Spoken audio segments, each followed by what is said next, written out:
Good evening, everyone. Welcome to the Central Region Advisory Council meeting.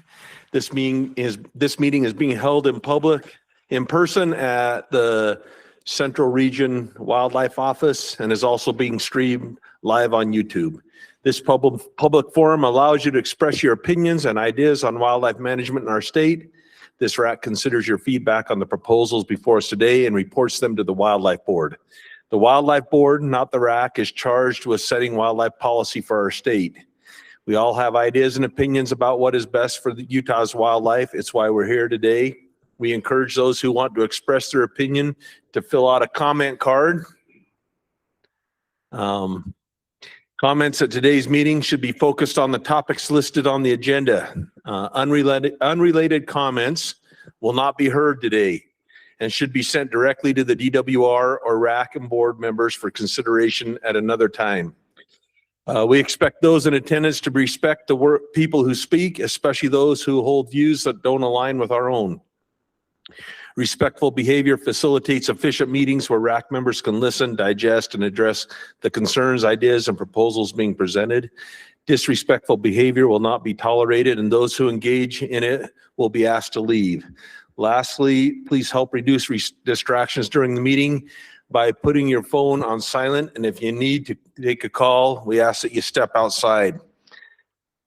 That's all that I have. There's usually more. We'd like to welcome people that are here from the Wildlife Board. Gary Nielsen is in person, and Justin Oliver is online. Would also like to welcome those individuals from the division that are here to address the RAC, including Mike Wardle and Darren DeBluis. And I think Randy Oplinger is going to join us online, is the email that I got. We also have from the director's office, Justin and Ashley, and we even have the wildlife chief here. Man, must be an important meeting. This time I'd ask the RAC members to introduce themselves. Let's start with JT over here and who they represent. Josh Kay is representing Sportsman. Josh Greenhall, Sportsman. Tyson Skeen, Public at Large. John Ziegler, non-consumptive, watchable wildlife. Braden Shepard, Agriculture. Bryce Castaneda, Public at Large. Drew Eline, Forest Service. Kellen Heyer, Agriculture. Eric Reed, BLM. And Jim, do you want to introduce yourself online? Oh, yeah, so I'm Jim, Watchable Wildlife Schuler.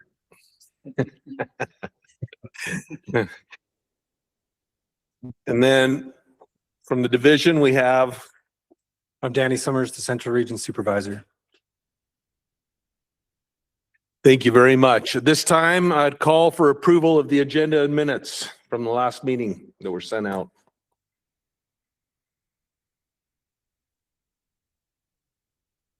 I'll make a motion to approve the minutes. Excellent motion, Anna. Second. And a second. All those in favor of the motion? All those opposed? Jim, did you vote? I did. Okay. Passes unanimously. At this time, I'll give you a Wildlife Board update from the last Wildlife Board meeting that was held on January 8th at Farmington.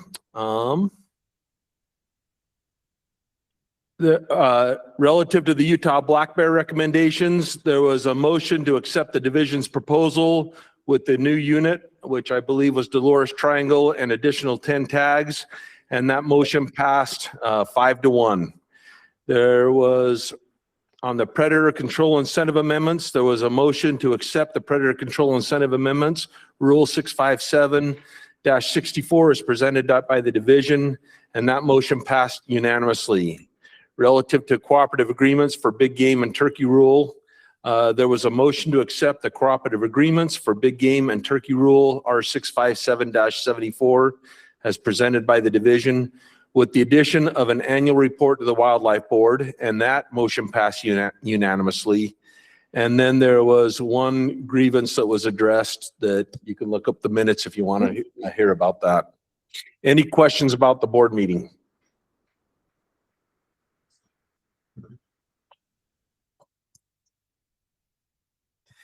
It doesn't say it on here, but do you have a regional update? I or- do, yeah.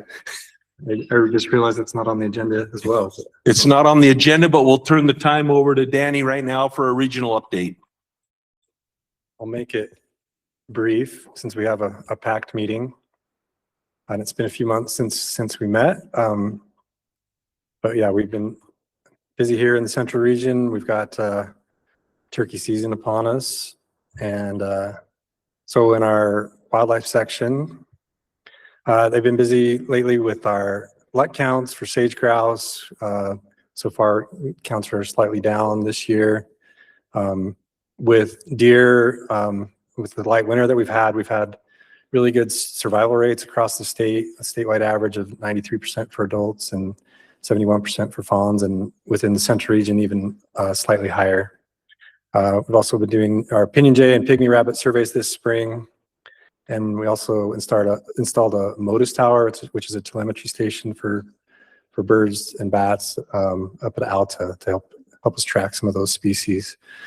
Aquatics, with the Provo River Delta and Utah Lake, we've been utilizing some weirs, which is a new thing that we've done to try to exclude pike from the Delta during the spawning season for some of our species, such as the June sucker. We've removed quite a few of those, and this will also help us pass some sport fish species like walleye and the white bass. They're also coming in for the spawn. Some early gill netting, 9 Mile Reservoir down in San Pete County. We had a lot of trout over 5 pounds, and this will be interesting with the dry year that we've had. This water is really susceptible to drought, and we will probably have to have regulations at some point to completely draw that down. Our local community ponds, we've had good, some of our sampling, we found good carryover of tiger trout that have lasted through the season and over the winter and through all the fishing. At Strawberry, some of our kokanee monitoring, we've seen a slight downturn in some of our kokanee from last spring, but really good cutthroat in good condition. And also recently we met with a team that helped with the Jordanelle Lake Reservoir Management Plan and kind of updated them on how some of the measures that were taken in that plan, how they've been performing over time, and we'll continue to adapt and try to make that a better for our fishermen. We've also been working at various spots around Utah Lake on different access plans to try to help make these different spots, working with the county, the Utah Lake Authority, and parks to improve access there. And like I said, we'll anticipate with the dry conditions we've had, we'll have some emergency regulations probably coming due to low waters. Habitat section's been busy with some of our shrub plantings on some of our wildlife management areas and federal lands, try to improve deer habitat specifically. This is also the proposal time of year, going through funding proposals for new habitat projects. We have 16 or more projects in the region with hempfeet to help mule deer habitat. And we recently planted some plots on the Dairy Fork Wildlife Management Area and Santa Quin WMA to improve the quality of food, forage there for deer.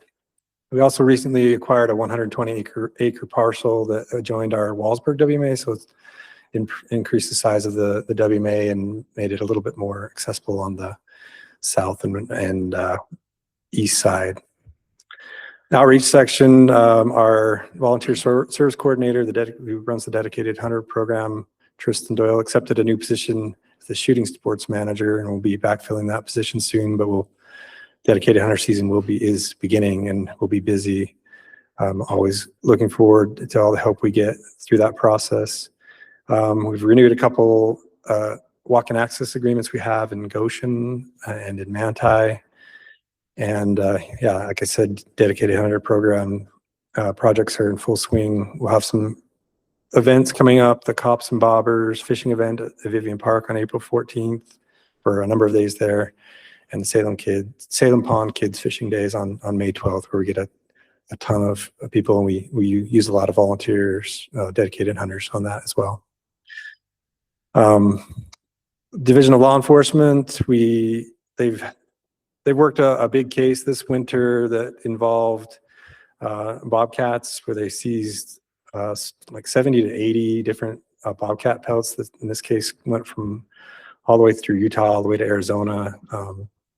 And at the first sale recently, those pelts averaged about $900 a piece. So this is a pretty big case that they're working. It's still ongoing. And our officers are busy with the warm weather and fishing licenses and keeping people in compliance. We're grateful to be able to work with the Division of Law Enforcement, DNR.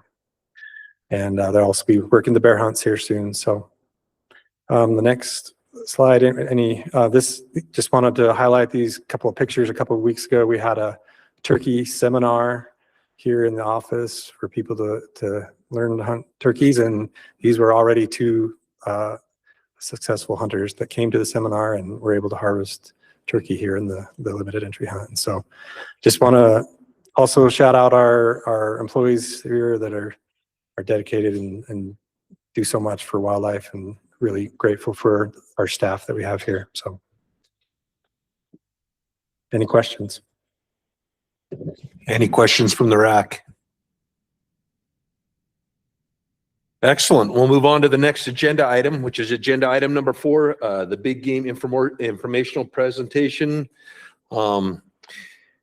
No presentation will be given at this time. The RAC members were asked to view the presentation prior to coming to the meeting, but we have Mike Wardle here to answer any questions or see if he has anything he wants to add.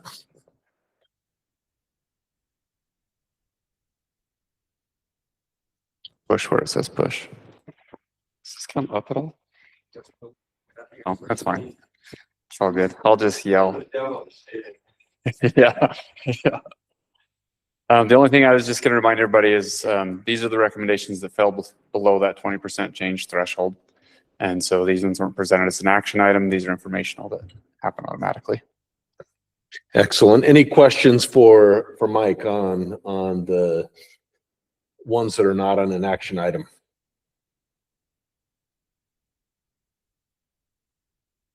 Excellent. Thank you. That was easy. That works. Next will be item number 5, deer permit recommendations for 2026. Again, if you would like to make a comment, you need to fill out one of these yellow cards about the deer recommendations. Hand that up here and get it up to us so that we can get you on the list. The yellow cards are on the table right outside the door. You'll be allowed to ask questions without one of these, but to comment, you need one of these yellow cards.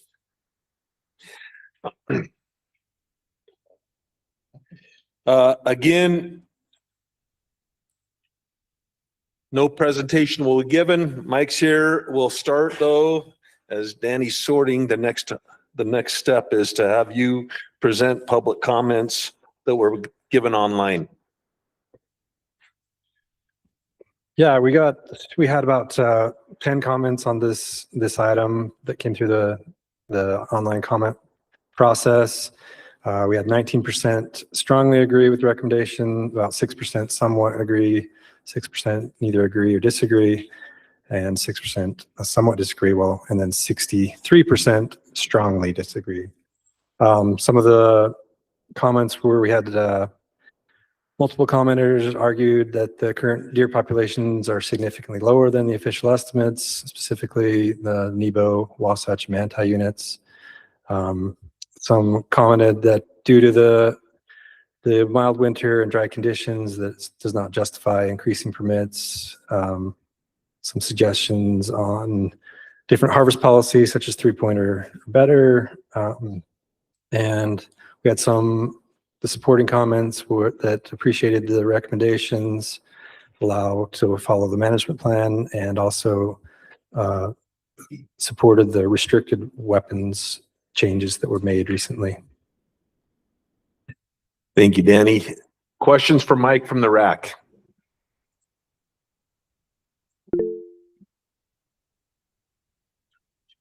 Go ahead, Jim. Mike, a great presentation, very well done. Obviously, it seems like the people, our constituents that we represent, are not happy with the number of deer tags being recommended. That seemed to be pretty consistent. I think it was the lowest number I've seen on a question in a long time. With an average, it was like 2.1 or something like that. I usually have a lens that I look through, which the division's always right. When I wake up in the morning, the division's always right. And it's rare that I'll come in and say I have a concern or anything. So my two questions that I have could be comments, but I'll turn them into questions. I have two of them. One is the CAMUS unit. Can we ask questions about specific units on this? Okay. So the CAMUS unit, the buck-deer ratio decreased by approximately 35%. Would you consider reducing the permits by 35%, which would be 813 instead of the higher number that you've reduced them by? Is that a consideration? And if not, why not? Great question. So when our biologists are looking at how many permits to issue, we're not just looking at percentages, percentage lower buck-doe ratio, percentage permits, we lower that the same percentage. We're looking at adult doe survival for the unit for the past year. We're looking at fawn doe ratios. And so these recommendations are taking in a lot more data than just that percentage, I guess, is my answer. And so, ultimately it's up to the RAC to decide what you want to do with it, but there's a lot more going into it than just percentages. And I assume so, but the average person that we're representing probably is going to look at those percentages and figure, just would need to have an understanding as to why it would be different, especially with, the big winter kill in 2023. I think people are concerned they're just not seeing the deer. In their mind's eye, there just aren't as many deer. So we'll come back to the recommendation a little bit. So the same thing was going to be my question for the Wasatch, and I assume the same thing. The buck-deer ratio increased by 15%, but we increased the tags by quite a bit. And so I would wonder why we wouldn't just do the same at 7,200. It's still an increase. I'll come back to that as a recommendation at the end, but it just seemed like those two units, based on the 2023 survival of the fawns, was very challenging, those two units. And it just seems like maybe the division was a little aggressive in those two units. I'll come back as a recommendation, but thank you for that. I'm done. Yeah. Can I add a couple of things to that? You bet, Mike. Go ahead. So sometimes I feel like the RACs and the Wildlife Board and our public are a little bit of a disadvantage when all that we're showing is that buck-to-doe ratio in our presentations, right? There's a lot more information. Like if you look at Wasatch West, you're not seeing that we had adult doe survival at 91% last year, which is great. It's really high. We had fawn doe ratios in the 70s last year. And so you have an influx of young bucks coming into that population. And the other thing I'd add is that I think a lot of times our public really struggles to separate buck hunting and population management, right? We assume that because we're seeing lower numbers of bucks or lower numbers of deer overall, that means that we should be cutting tags. When oftentimes we're talking apples and oranges. Buck hunting really is being able to take off the excess animals that are available to us. As long as our buck-doe ratios are above a threshold that would affect pregnancy rates, those bucks are available for harvest, and we're not damaging our populations by harvesting those. But I think that's really hard for our public to understand, which is why I think we get a lot of those comments. So Mike, what you're saying is that with the projections of adult survival, fawn to doe ratios, overwinter's fawn survival, which has been the highest since we've been monitoring, that the proposed tags would put the post-harvest buck to doe ratio in the target. Correct. Yeah. Yeah, go ahead, Tyson. So I let you in on, I gave you a briefing that I'm concerned about what appears to be inconsistency, right? Between units. And so I'm going to give you a chance to answer that question. Sure. You talk about the adult survival, 91%, you said, on the Wasatch? On the Wasatch. Wasatch West or Wasatch entirely? That's Wasatch West. Wasatch East was higher. So what was the fawn or the adult survival on the Wasatch East and the Manti and the fawn, doe to fawn compared to the Wasatch West? Like, where do those numbers line up? They're similar. Yeah, 90%. Look at a Manti last year, it was 84%, versus Wasatch West was 91. That's adult doe survival. What other things did you ask about? Wasatch East and then the Manti, just those two metrics that you told us that we don't get to see, on adult survival and the doe to fawn on the Wasatch East and the Manti. Yeah, so Wasatch East last year was 96%, Manti was 84%. And then the doe to fawn on those. Let me get that here.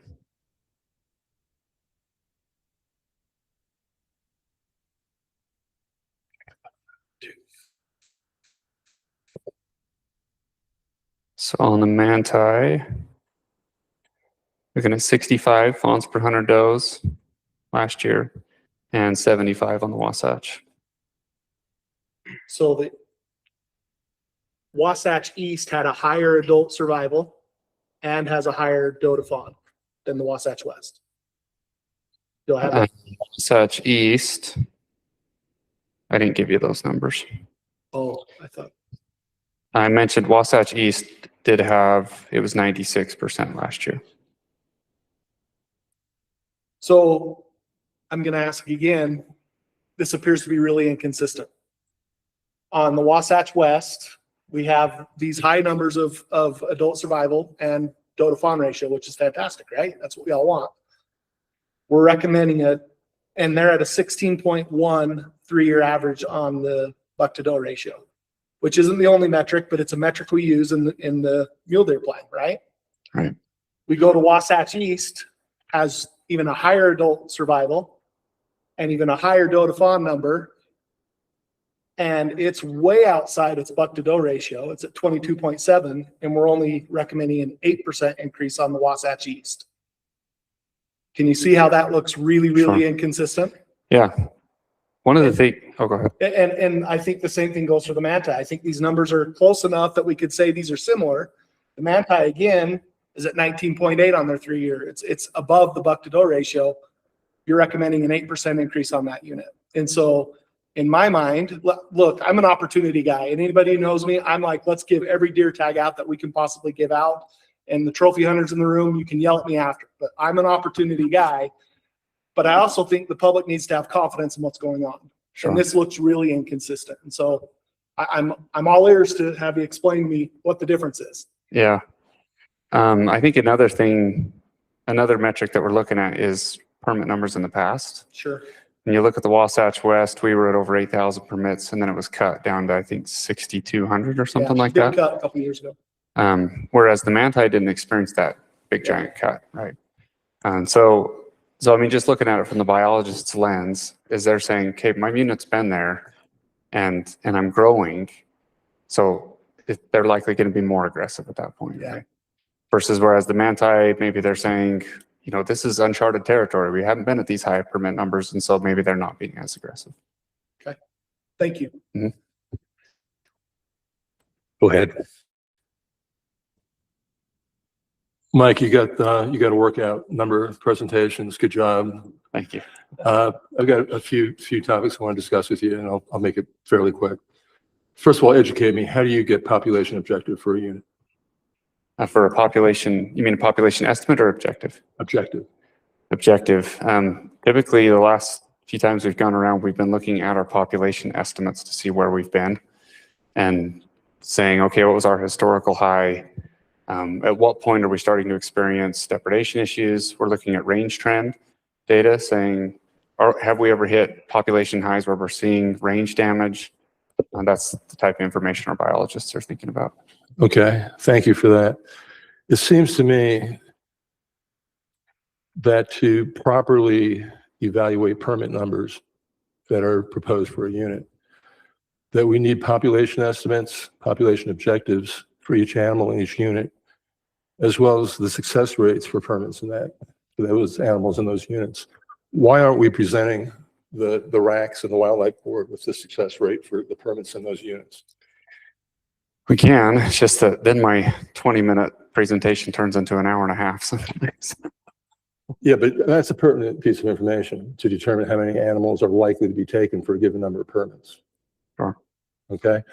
Also, there's a number of instances in the presentations you made where there's an increase or a maintenance of tag numbers for a given target animal when the population estimate is below objective. What's the reasoning for doing that? Do you have a specific example to look at? There's 5 or 6 of them in the data that I looked at. I didn't pull them out specifically. I figured you would probably know which ones I was referring to. So your question is like if we had a scenario where we were below the Objective. abducted number of ratio tags. objective? Below objective population in Okay. your estimate, and you increase the number of tags or maintain the number of tags. Sure. Yeah, so I think that's a great question, and it actually brings back to what I was trying to talk about earlier, is that when you're looking at population management and buck hunting, those two things are separate. So bucks are not what is ultimately driving our populations up and down, right? And what's driving our populations up and down is adult doe survival, fawn production, and recruitment. Those are the things that's going to cause our population to go up or down. If we were harvesting does, that could bring our population down, right? But harvesting bucks, as long as we're not doing it at a level to where our buck doe ratio is dipping significantly low, like below 10 bucks per 100 does, that's not driving our population down. There's actually some data where it shows where if we carry too high a buck doe ratios, we're actually going to slow our herd productivity and slow that growth of the population. I grew up on a farm, and so I think of it as cattle, like cows. If you talk to any cow man, like they're going to run 1 bull for every 30 cows that they have, right? And so if they have a pasture that can hold 31 cows, they're not going to go pump 10 or 15 bulls in and only have 26 cows instead, right? If they're wanting to grow their herd, they're going to have 1 bull that can cover all the cows and not have another bull's mouth to feed out there, so that they can have more cows and more calves hitting the ground. Okay. I did notice in one of your presentations that the elk population has been fairly stable over the past 30 years or so. The objective is 80,600 animals in your presentation. I'm really glad to see that that's been stable. I noticed that the deer population in the state is looking like it's about 330,000, and that looks like it's been an uptick, as you mentioned in your presentation, perhaps later, but that's also on an uptick. So the 6 units that are in the predator management study, which, as you probably know, are Zion, Pine Valley, Monroe, Boulder, East Wasatch, and Stansbury.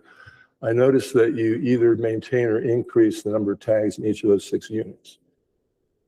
Can you discuss what the agency's thinking in terms of combining, maintaining, or increasing the number of tags in those 6 units, while they're also eradicating the cougar population in those units? Sure, yeah, I can talk to that for a sec.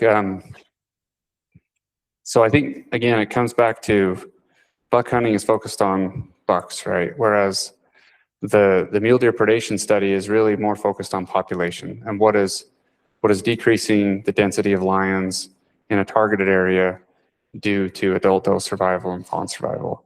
That's really what that's looking at. It's not looking at what is the impact it has on buck doe ratio or anything like that. So they're kind of apples and oranges, if that helps separate them out in your mind a little bit. Yeah, it just seems curious to me that in the predator management study that they're increasing the hunting pressure on the animals in those units. It seems to be a bit of an unfair skewing of the data. All right, listen, thanks a lot. I appreciate it. Yeah. Other questions? Go ahead, Eric.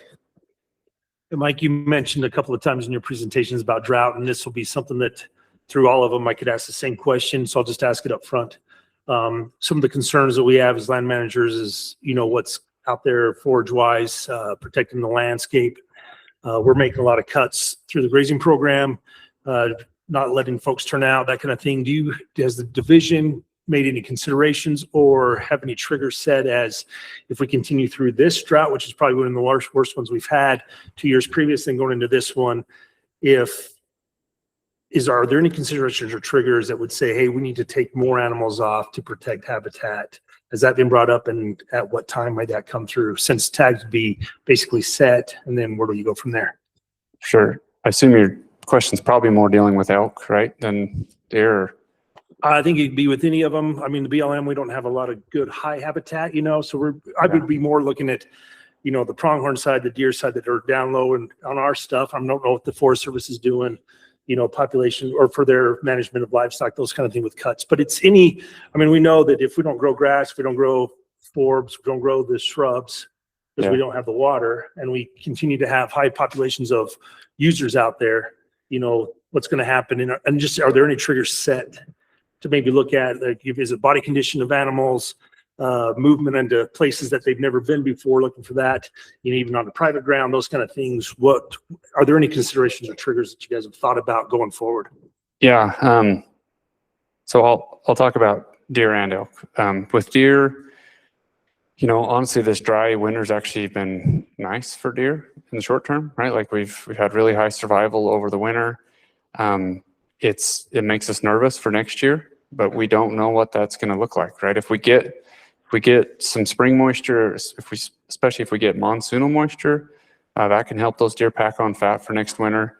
And if we have another light winter, then maybe that's as big of a deal. But if we have a hard winter and they didn't pack on fat, then that's a game-changing moment, right? But we don't really know what that's going to look like for deer. And I'll say, like, from a range management side, deer are going to be impacted by that. Like, if the range is bad, the deer numbers are going to take care of themselves, right? We're going to see lower adult doe survival. We're going to see low fawn survival. Those numbers are going to come down naturally.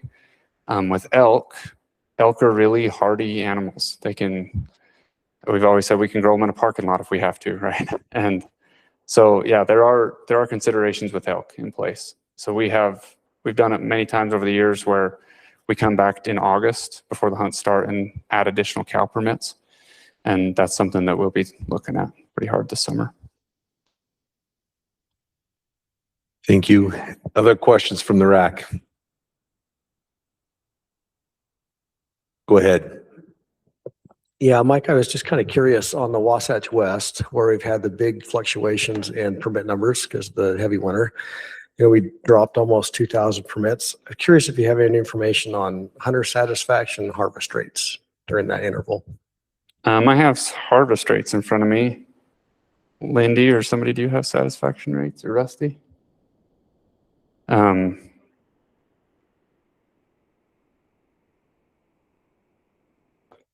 me pull this up. So I will say, to your point earlier, I was also going to mention success rate has always been lower on the Wasatch West, like the last 5 years, than the Manti and the Nebo too. Was another thing I was going to mention to you. Let me pull up. So looking at harvest or percent success, there's not like a huge change. It ranges from a low of 18%, 12% in 23, but then it's been as high as 30% across the other years. Well, yeah. Yep. 12% in 23, which is that year following the big winter. Yep.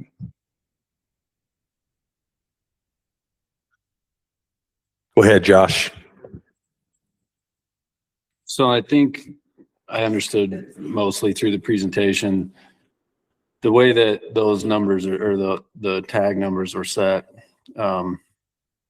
Like you said, the only data we got was buck-doe ratio or age class for elk. We'll get into that on the next one, of harvest. For the units where you're recommending more than the 20%, maybe those could be units where you provide additional information of why, which of the 6 things that you factor. Yeah. That wouldn't be too big of a lift. I think it was only a half a dozen or less. Yeah. But have you thought about that? Yeah, that's good feedback. Not to bust Josh. Other questions? Questions from the public? Hey, Brock, before we get there, Lindy just texted me satisfaction ratings, and it's like 3.4, 3.2, and 3.1.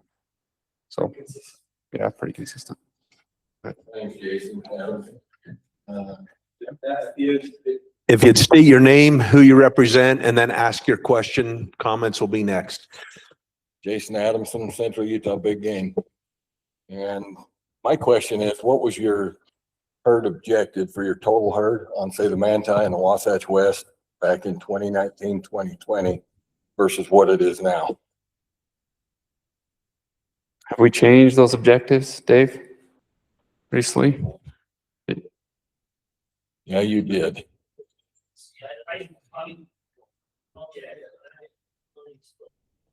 Do you know off the top of your head? Well, I can tell you, you changed the LaSalle unit. The LaSalle unit went from 13,000 deer to 8. Okay. And now we want to brag about an objective that we're above at 8,800 deer. So why are we issuing more tags? And So- if we're not at capacity of what that range can handle, then your example as a farmer doesn't matter, because you can feed 31 head. If you don't have 31 head, then why do you want to kill them? Because we want to hunt. That's really the answer. We have people But you that, told me you're trying to build the herd. yeah. I'm just asking. So, I'm confused. so one thing on the objective, this isn't in the antlerless portion yet, but there are none of our doe tags that are like trying to lower a population down to meet a population objective, right? Which that's where that objective really matters, I guess. Okay. At least for our antlerless deer. There are those situations for antlerless elk, okay? But again, it's that same thing I've been talking about, is like hunting bucks is not going to drive our population down or up, really. It's not a major Okay. driver. That's why we're able to do it as hunters. Okay. That sounds great. But we were at 18 to 20. Say on the Manti, we were at 18 to 20 bucks per 100 does. Mhm. We were way over that. I believe Matt could tell us it was around 25 bucks per 100 does. So now that we've got a low herd, isn't that a really convenient time to kill some bucks, clear down to 15? And what happens when we get to 15? Then who's getting a tag? Nobody. I'm a farmer too. And if you want to go off those numbers, I'd go broke. I'm asking for an answer. I don't know if I actually understand the question. I mean, the question is, why are we increasing tags when our population We're is not at capacity. not at carrying capacity? We're not at carrying capacity. We're not out of feed. We haven't ran out of anything. We're lowering the buck to doe ratio to 15 to 17 when our herd's not there. Okay, we're going to 15 to 17. Sounds like a great time to me to go from 25 down to 15 to 17 in order to issue a lot of tags and keep people happy while the herd's low.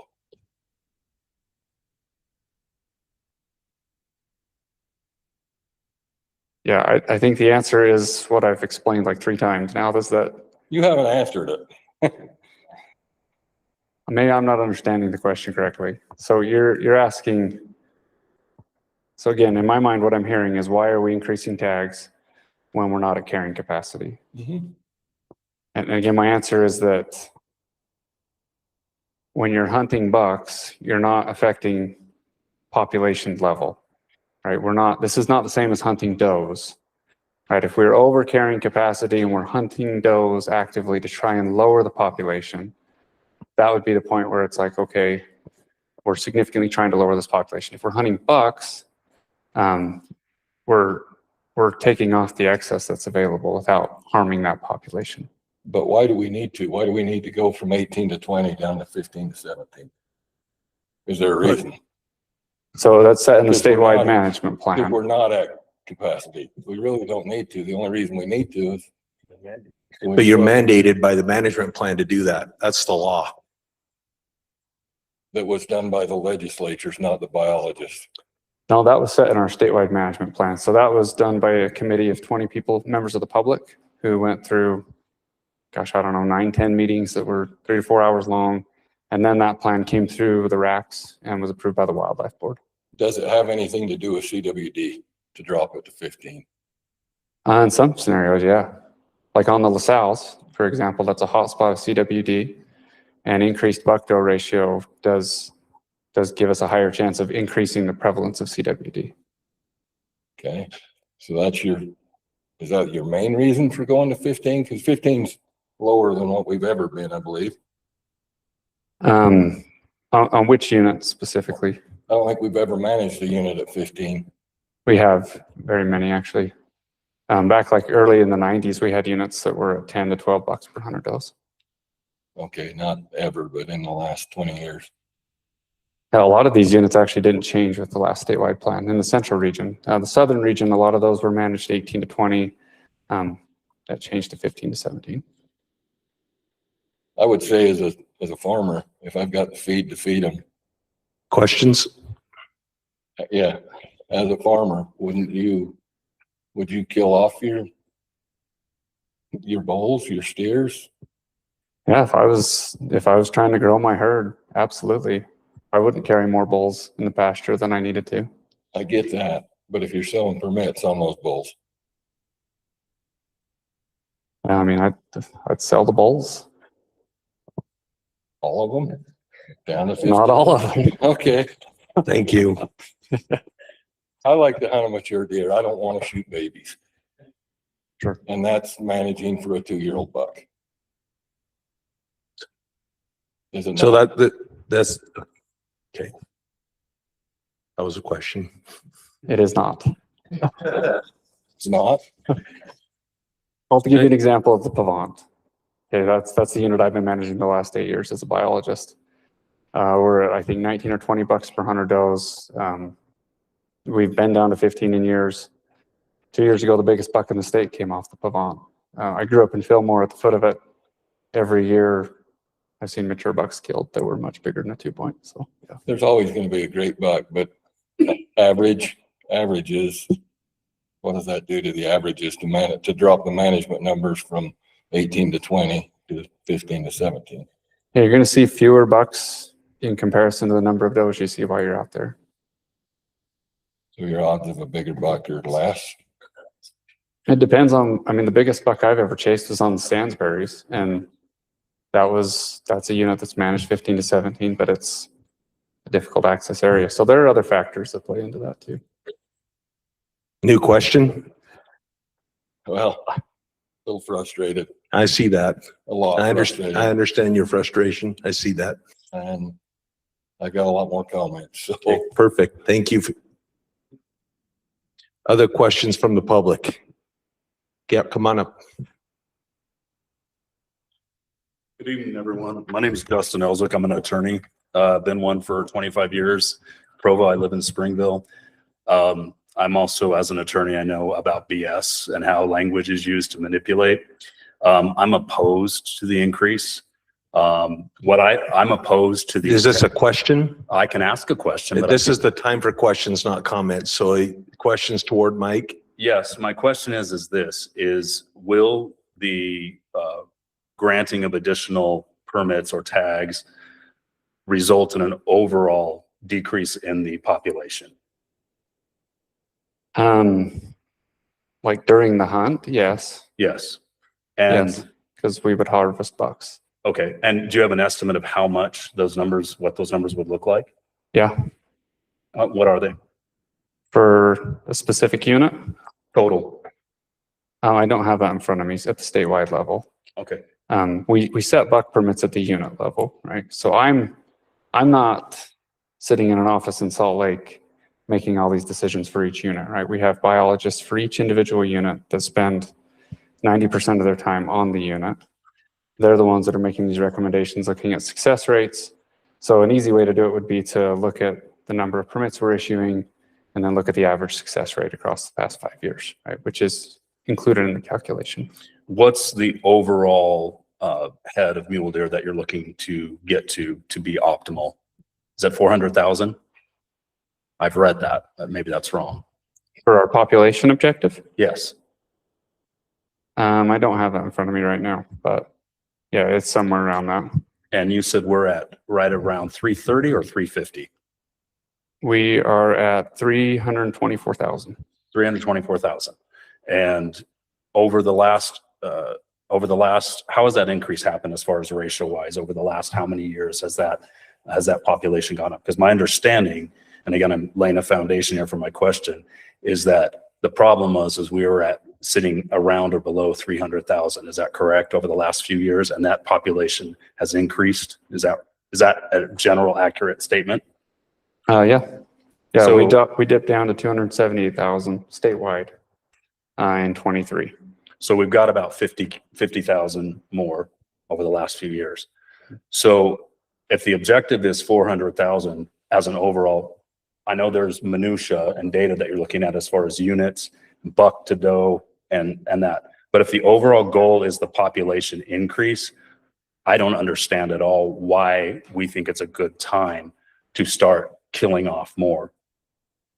So again, I've stated this a few times now, but buck hunting is different than population management. I'm aware, so I understood your background, which I appreciated it. But my question is it still doesn't get to the big question, which is it's still shrinking the number of overall mule deer, isn't it? During the hunt, yes, but the following year, you're going to have the same amount of fawns hit the ground. You didn't say that. You said specifically that it was uncertain because of the weather. You said, we don't know what the season's like. And you specifically said, we're not sure how this is going to impact the young. As far as drought? Yes. Yeah. And the winter. So we're right now at a precipitous state. We haven't reached the number, but we're hoping weather and conditions allow that this will continue. And if it doesn't, and we drop another 50, then what? Especially because this impacts other actions that the DWR is taking with regard to, for example, mountain lions and eradication. So my issue is I think you can finesse the data to justify, but you can't get around the fact that the number is supposed to be what it's supposed to be. And we are way below that. And you're right. Whoever was spoke earlier, public does not like this at all. If you look at the comments, now they may not be as informed, but I also know that you said specifically that this is because hunters want to do it. Well, guess what? There's a lot of people in the public that don't want to see some of this stuff happening. Right. I'll let it go. I know I'm getting Thank into you. comments. Come back Thank up you. and make comments. I appreciate I that. will. Yep. Thank you. Any other questions? Oh, you've already had your chance. So on the next item, you can have a question, but you've had your chance here. You've had your chance here next time. So any other questions? Have your buddy sitting next to you come up and ask it.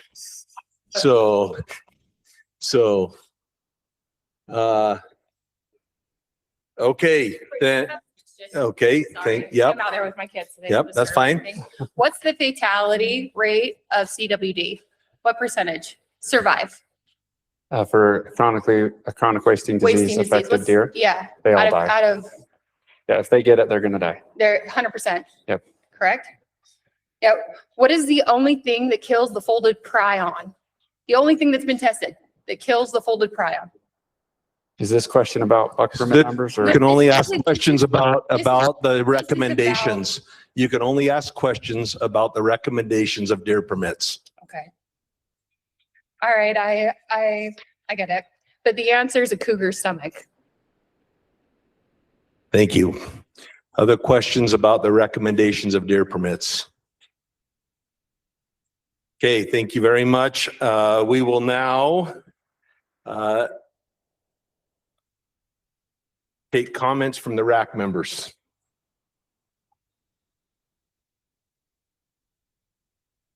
My comment would be, I understand the both of your comments, but by mandate, the state has to manage to the buck to doe ratio. So they don't manage bucks to the population objective. By mandate, they have to manage bucks to the buck to doe ratio. That's what the biologist is charged to do, not to the population objective.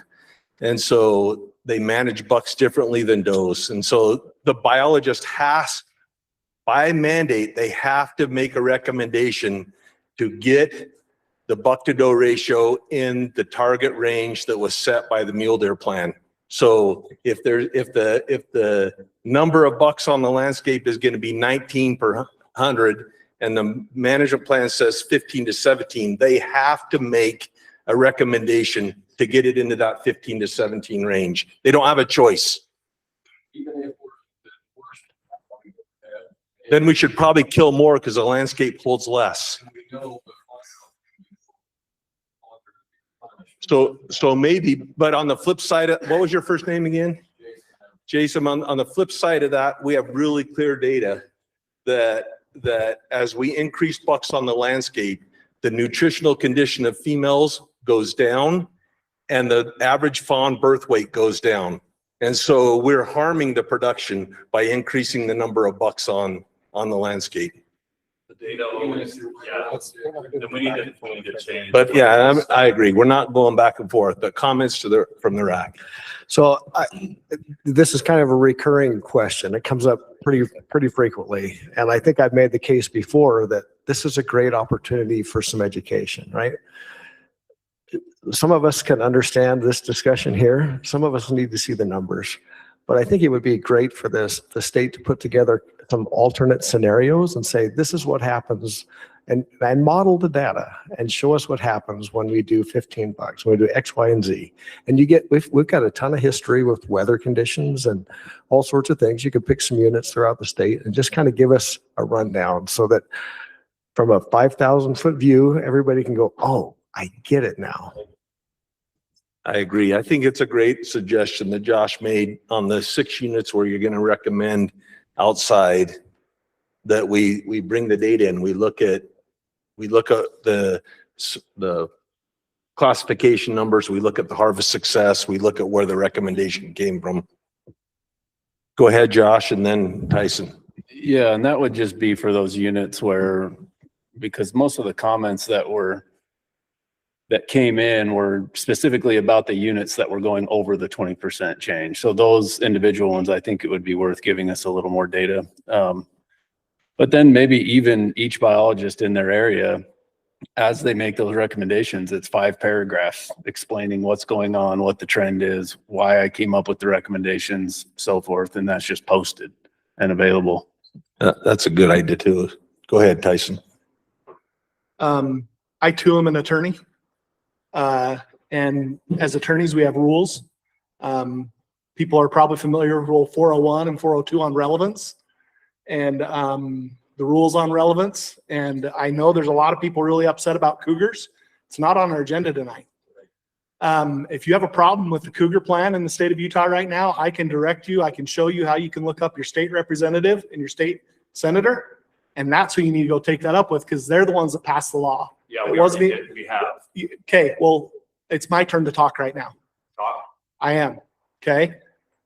So you can be as upset as you want to be about cougars, but that's not on our agenda tonight. We're not voting on anything to do with cougars. We're not discussing cougars.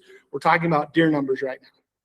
So now back to the deer numbers, because the judge just directed me as an attorney to say, Mr. Skeen, that's not relevant to our discussion here. Let's talk about deer numbers. Mike, I appreciate your work and you're getting beat up tonight. And I contributed to that. So I'm sorry, but I still have my concern. And I think when it comes down to it, when it comes time for us to really discuss this, I'm looking forward to hearing public comment. I'm sure it's gonna be lively and fun on this issue. But I still just have that concern of why one unit went really high. I get the historical numbers and everything. I think the public would feel a little bit better if we pulled that back a little bit. And so that's something for us to consider, and we'll talk about that in a little bit. So pull that back or add more to the 2 year that didn't get as big an increase. Good question, Brock. I don't know. It's as somebody who represents the public at large, I've heard the outcry, right? And you and I have talked. You know, I want to give every deer tag we can possibly. I know. That's all I was asking. I'm a lifetime license holder, so if there's anybody in this room who would benefit by deer tags being cut as much as possible, it's me, because I'm getting one every year no matter what. But that's not how I operate. I want as many people to be able to hunt as possible. I just want the public to be able to have confidence in what we're doing. Excellent. Go ahead, John. And I know I mentioned this before, but I think it's worth repeating. To really properly evaluate, when we're talking about tag numbers, we got to know what percentage of tags get filled on average each year. Okay, and that's a huge metric that we don't have. We're flying blind. So I realized that, you know, your presentation, several presentations, and it was a long set of minutes and such in the videos. Just put it in, you know, the document that came with this packet was over 100 pages. You could give us, you know, just extend the graph and tell us, you know, what the percent tag fills are, because that's really the metric we need in order to determine how many tags to allow for a given unit. Thanks. Thanks, John. Other comments? Go ahead, Bryce. John, I wanted to say this to you while you. I was just gonna ask real quick, like on that, would it be helpful just to do it with one unit, like rather than doing, I mean, 1 unit permit recommendation if we went through like the full process in the video of what? I think that so they could understand, and then maybe just throw the numbers into a table for the other units or something. Yep. Go ahead, Bryce. So John, I was going to say this during the question section, but this isn't a question, but that information, the harvest and success rates is available to us on the division website, but you probably may not be familiar with how to find it. And it's most typically found when we're looking at during an application period for each hunt. You can see the success rates and how, you know, those animals that were harvested. So I was also going to say, in preparing for this meeting and going over the comments, and as I reached out to whoever it is I reach out to, I heard both arguments, both sides of this. You know, people were concerned about this dramatic increase, and people were also excited about it as an opportunity. And, you know, specifically talking about Wasatch, deer numbers increased. There seem to have been those that are of the thought and the mindset that, well, it's only going to ever be a 2-point unit, which, as we all know and understand, there are bigger bucks out there than just the 2 points.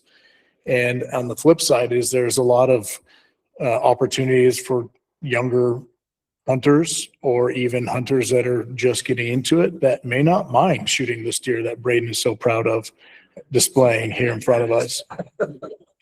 So I can see the struggle, right? And I understand it, but I also, like Tyson Skeen says, I'm an opportunity type person. And it seems, we've had this discussion before, but it seems so common we see tags being taken away, and man, it's harder and harder and harder to increase those tags back up to even what they once were. And that's ultimately what we're talking about, is getting the tags on the Wasatch West specifically back to where they once were, right? And I mean, I think that's a goal in and of itself right there, to be able to say, we can now offer these people in this area those tags. And not everybody's going to kill a deer. You got to keep that in mind too. So I don't even know if I said anything, if that was just spinning wheel. Thank you. Nice. Go ahead, Eric. Yeah, I appreciate Mike going through the hard work and all the biologists looking at this, especially with the drought thing. And we too sit when we talk to our permittees, Mike, and we are hoping for those spring storms so we don't have to tell these guys over here that they got to go home early or not even turn out. And so we're hoping for those same spring rains that you guys are hoping for too, but we are not counting on them. And we're looking at the realistic side. So I appreciate the numbers. And I know these numbers are not based off a drought, but if we had a higher success or a survival rate of fawns, the 30% or 33% success rate, I think from Scott's question, is not a lot, but those are going to be filled up by those. And I would almost, I guess my comment will come later in the doe at the antlerless side is maybe we need to look at a few more for this year or be prepared for that number just to protect the range lands that are out there. These are some of the worst that I've seen across our deserts that in a while. And I've been in our district for over 20 years. And this is probably the hardest year that I've seen us dealing with, where you can actually see where a herd of sheep have actually trailed across, not just where they bedded down. And so concerns are real on our end, and I appreciate the higher numbers and would really like to see a lot more if the option's available just to protect the rangelands for future. Go ahead, Tyson. One unrelated comment. I'm 3 weeks out from back surgery. So if I stand up over here in the corner, I'm not trying to be disrespectful to anybody or upset or anything. I just can't sit forever. So. Thank you. Other comments from the RAC? Okay, we'll now take comments from the public. If you're representing yourself, you'll have 3 minutes. I think if you're representing an organization, you'll have up to 5 minutes.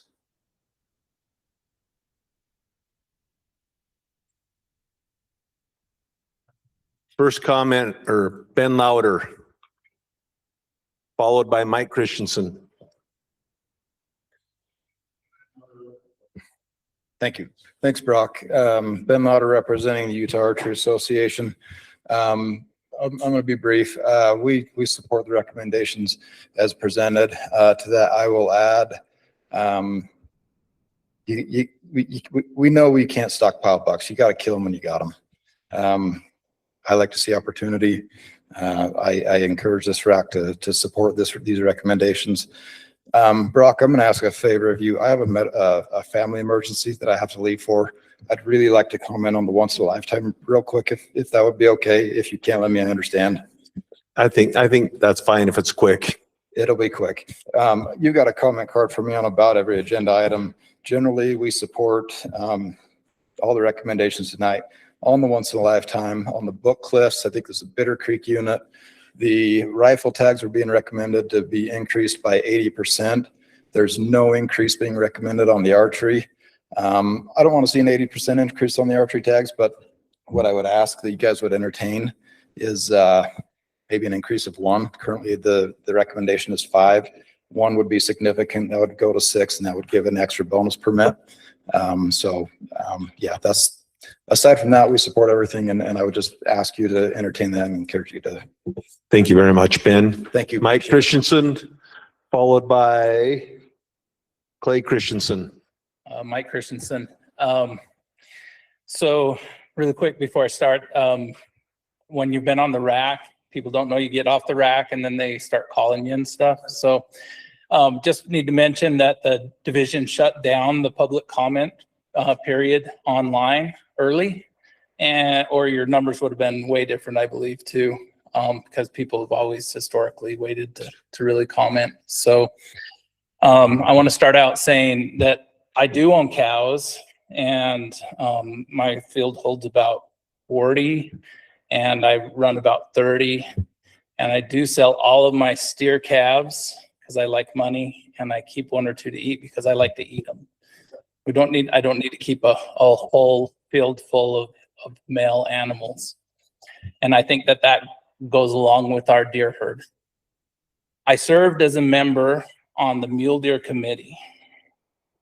And from my viewpoint, the recommendation on the Wasatch West is outside of what was intended with the mule deer plan. And I say that because the Wasatch West is at $16 per 100 does. It's right in the middle. It's not even at the high end of its buck to doe objective, okay? I'm not saying that there shouldn't be an increase, but that increase is too drastic. If we think back, when was the last time we saw an over 20% increase on a unit that was within the buck to doe ratio? We don't even see that on units over the buck to doe ratios. So if you guys want to recommend that there's a 20% increase across the board on all the units, do it. But if you don't, 10% increase, half the increase. I mean, Tyson made some great points. I mean, the Manti carries a lot more deer. Its buck to doe ratio is way above the objective, and it has half the increase recommended. And I did have one, and so that would be one thing I'd take real care of, is not increasing that so drastically. I understand that we're going to have fawns, but there's a reason why that buck to doe objective is set there, and it's a 3-year objective. It doesn't go by 1 year, it's by 3 years, and it's right in the middle. So that seems too aggressive. It might not knock it below 15, but yes. The other thing I would like to say is I had somebody reach out to me thinking that I was still on the rack, and they are really concerned about the camas unit.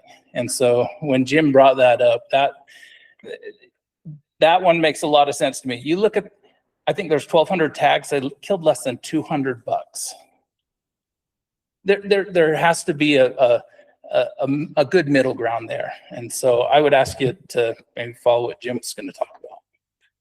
Thank you, Mike. Clay Christensen, followed by Del Hurst.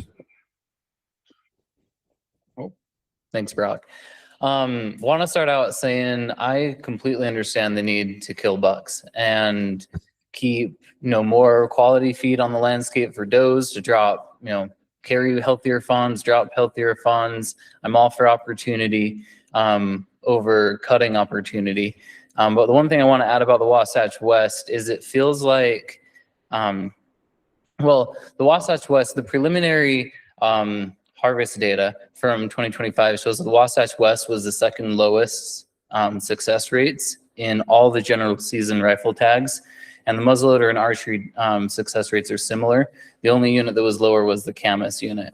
So it feels like having such a high increase of tags has the potential to hit our buck population really hard on that unit. All it takes is something that increases that harvest success rate significantly to really damage the bucks. If that's people shooting younger, uneducated deer, if that's a weather event that pushes deer into a place where they can get killed, whatever that is, it feels like it puts us at a risk. If that success rate jumps, we could potentially kill way too many bucks. So I'd like to see a decrease on those numbers. Thank you, Clay. Dale Hurst, followed by Jason Adamson. I'm going to change the subject a little bit. So I hunted the Beaver West muzzleloader unit last year. That's a side lock, flintlock hunt. And I'm really familiar with that unit. I've hunted it for 40 years. In 40 years, I've seen DNR or sheriff on that unit 3 times in 40 years. So my question, and this last year hunting, in driving around, I would see inline muzzleloader on this 4-wheeler, inline muzzleloaders on that side-by-side. Why would you put I don't care. I got a side lock. I hunted back in the 70s with a crap on ball. I love it. But these guys are just breaking the law and there's nobody to enforce it. Why would you put a law in place that is so difficult to enforce? I mean, you guys are spread so thin, and then you put another regulation and one more regulation in place that's just not being enforced. And so those guys go hunting. I didn't see a DNR guy. So the next guy does it next year, it just goes on and on. That's my concern with it. I don't know what I'm supposed to say here. You guys beat me up about it, but that's my concern. It's like, it feels what? Like useless. It's a cute hunt. I like it, but you got to enforce it if you're going to have it. That's it. Thank you very much. Jason Adamson, followed by John Bear. Okay, I'm Jason Adamson, Central Valley, big game. My concern is with CWD. I'm seeing the CWD blow up for the first time. It was introduced into Utah in 2002. Not introduced, it was the first time it was discovered. Discovered in Colorado in 1985. Well, now it's blowing up. And if you look at our LaSalle unit, that was managed in 2019, 2020, and 2021 for 13,000 deer. Then it was reduced to 8,000 deer. Now it sits currently at 8,800 deer. 8,800 deer. In our collared deer near Moab, here about 3 weeks ago, they told me the infection rate was 70%. In our collared deer, that carries 100% death rate. Those deer will be dead in 18 to 24 months.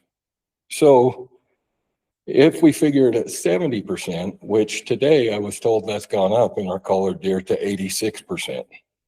So it's growing pretty dang fast on the LaSalle's. If you figure it at 70%, that means of those 8,800 deer, 86% of them being infected leaves 6,160 deer.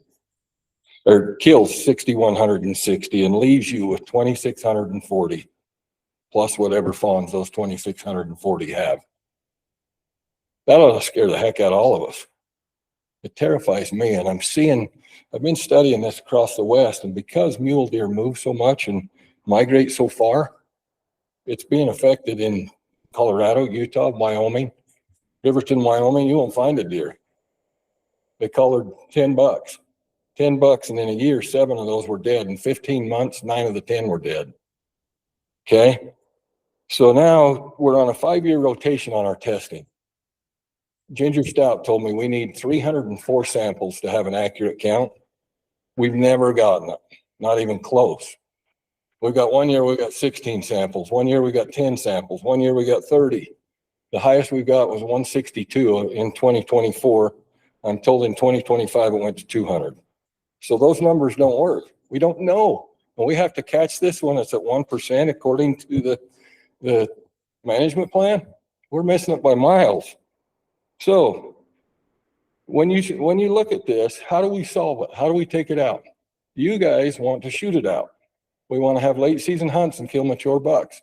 The 3 to 4 year old bucks, we want to kill them out of the herd to stop the CWD. Well, here's where you're going to tell me cougars aren't relevant. They're relevant to our deer herd. And the way they're relevant is if you look at the West Coast, Oregon just did 8,000 tests. How much CWD? 0. Washington did over 12,000, less than 4%. Or I mean, less than 4 total. California did 15,000, 2 deer positive. Okay, that's your highest cougar populations anywhere, and they don't have CWD. We didn't have it until we started aggressively killing the heck out of cougars, and now we're seeing it explode. We need some testing done on these cats. We've got collared cats. We need to be able to go and test these kills. The studies out of, I can just read it to you if you're willing to listen. The studies out of California, or not California, Colorado, are showing that selective predation. Cougars preferentially hunt CWD infected deer because infected animals exhibit subtle neurological deficits and lethargy. Long before showing visible symptoms, they are easier for cougars to catch. Disease suppression by removing sick individuals early. Cougars act as a biological filter. Areas with healthy predator populations generally see lower CWD transmission rates in geographical spread. Prion inactivation. Research suggests that CWD prions often neutralize during a cougar's digestive process, meaning they do not spread the disease through their feces. These studies show that a cougar's digestive tract will kill 96% of a misfolded prion, which ends the disease. Otherwise, it stays in the ground for years and years, and it can actually be uptake through the vegetation. When we're selling hay from an area like LaSalle's and selling it up here, we're bringing it. It's in those plants. So we're spreading it around the state. But what I'm asking is we've got collared cats, and those collared cats, we need to have a group of guys that go to those kills and find out what these cougars are doing. If the percentages are as high as the Colorado studies show, then we need to look at that. And if we've got a high CWD area, we need to shut it down on cats right now. Because hunters and cars kill less than 1%. Cougars in these studies are 4 times more likely to be a CWD infected animal. As high as 36% of their kills on bucks are positive. Thank you very much. John Bear, followed by Justin Ellswick.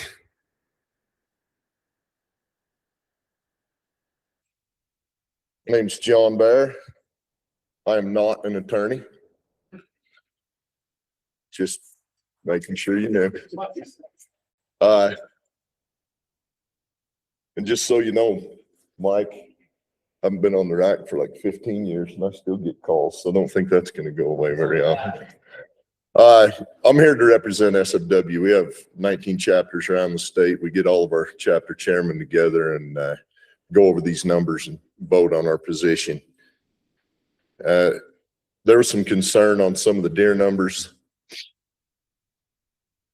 The one that actually drew the most concern falls in the 20% rule, but anybody that knows Mr. Niemeyer knows he's very persistent. So I told him I would come make this recommendation because he is adamant that the Monroe not get over 900 deer tags. So I told him I would come, and his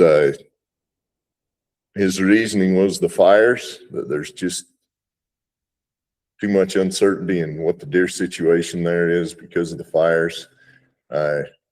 We went over in depth the nutritional challenges that unit is going to face, but I told him I'd bring that up to the RAC. I would like to take just a quick second and tell the RAC I appreciate their time.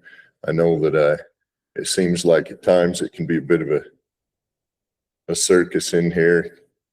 Passions run high. It's because we all love wildlife, and we all want to see the best decisions possible get made for wildlife. And I know that, I mean, it can be tough, but we appreciate your time. We appreciate your willingness to put your name on the motions and lines. And I always used to tell guys it's an easy decision until it's your decision. Then it ain't quite as easy, but we appreciate what you do. Thank you. Thanks, John. That's why I'm not hoping for a split vote. Justin Ellswick. Jason, thanks for bringing up the data. I need to talk with you afterwards. I really appreciate it. I am an attorney, and I do feel passionate. So one of the things, I'm not a hunter. My dad was a hunter. He was a Vietnam vet, so he hunted a lot of things. So I don't have any aversion to hunting. I don't have any aversion to guns. But one of the things that I think is really important is that because the public aren't biologists, or because the public aren't hunters, it doesn't mean that we don't have a vested interest, because as everyone knows, the public trust doctrine says that animals are part of the public trust. It's not just about hunters and what hunters want. It's not just about ranchers and what ranchers want. I don't impute bad motives to anyone here because I don't know anyone personally. But I would say that the concerns that have been echoed, not only about the population generally, what I'm seeing is that there are admittedly a lot of unstable factors and uncertain factors in where we're at right now with this population. So when you have uncertainty in your own lives, what you don't do is act in a way that's precipitous or overact, act conservatively. So my kind of plea here, and again, I have a specific focus as well on the issues with the cougars and this ostensible study, which is an elimination program. Let's all just admit it. It's a kill program. It's not a study alone. But having said that, this clearly, how you guys decide this issue can have ramifications with the unstable weather, with numbers, with the habitation loss, with the wasting disease. This is a big deal and a concern. So what I would say is that you can always go back and do more, but sometimes making decisions that are overboard can lead to things that we don't want. As a person here, I love nature. I don't hunt. Like I said, I don't have any aversion to it, and I think it's an important practice. But I want, like I believe most of you do, want to see the best and a stable population, not just of deer. I know that's the big concern because hunters love deer, but there are obviously other animals in the state of Utah, and those of us that are concerned don't want to see those animals eradicated or reduced to the point where we have problems with them in the future. So I would just leave it at that, and thank you. Thank you very much. That was the final comment that we had on item number 5.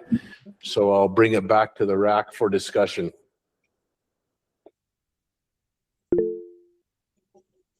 Go ahead, Jim.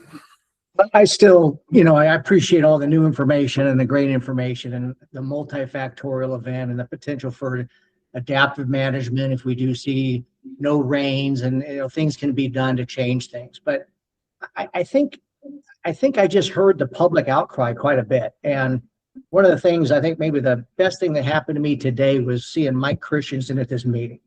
And when he spoke, I mean, I listen when Mike speaks. And there's just, I think, too big of an issue on those two units that I brought up. There could be others, but the Camas unit and the Wasatch West, they just seem to be overboard. So after discussion, when there's a motion made with permission, I'd like to at least try to address those two units in the motion. I'm happy to make the motion when it's time after discussion, but I think the public has spoken. I think for me personally, I'd like to listen to them to some degree that doesn't take it outside the legal mandate, but that still would be something to say, look, we get it, we hear you, we can make some sort of a change. Because I have to assume there's a window within the ratio, the window of the numbers that are chosen. And I think we can make a decision that keeps it all legit and still listens to the public. So that's my comment. And when it's time to make a motion, we'll see where that goes. Thank you. Thank you, Jim. Go ahead, Tyson. I want to acknowledge your question to me on getting back to that. It resonates. Bryce's comment on getting back to where we were resonates.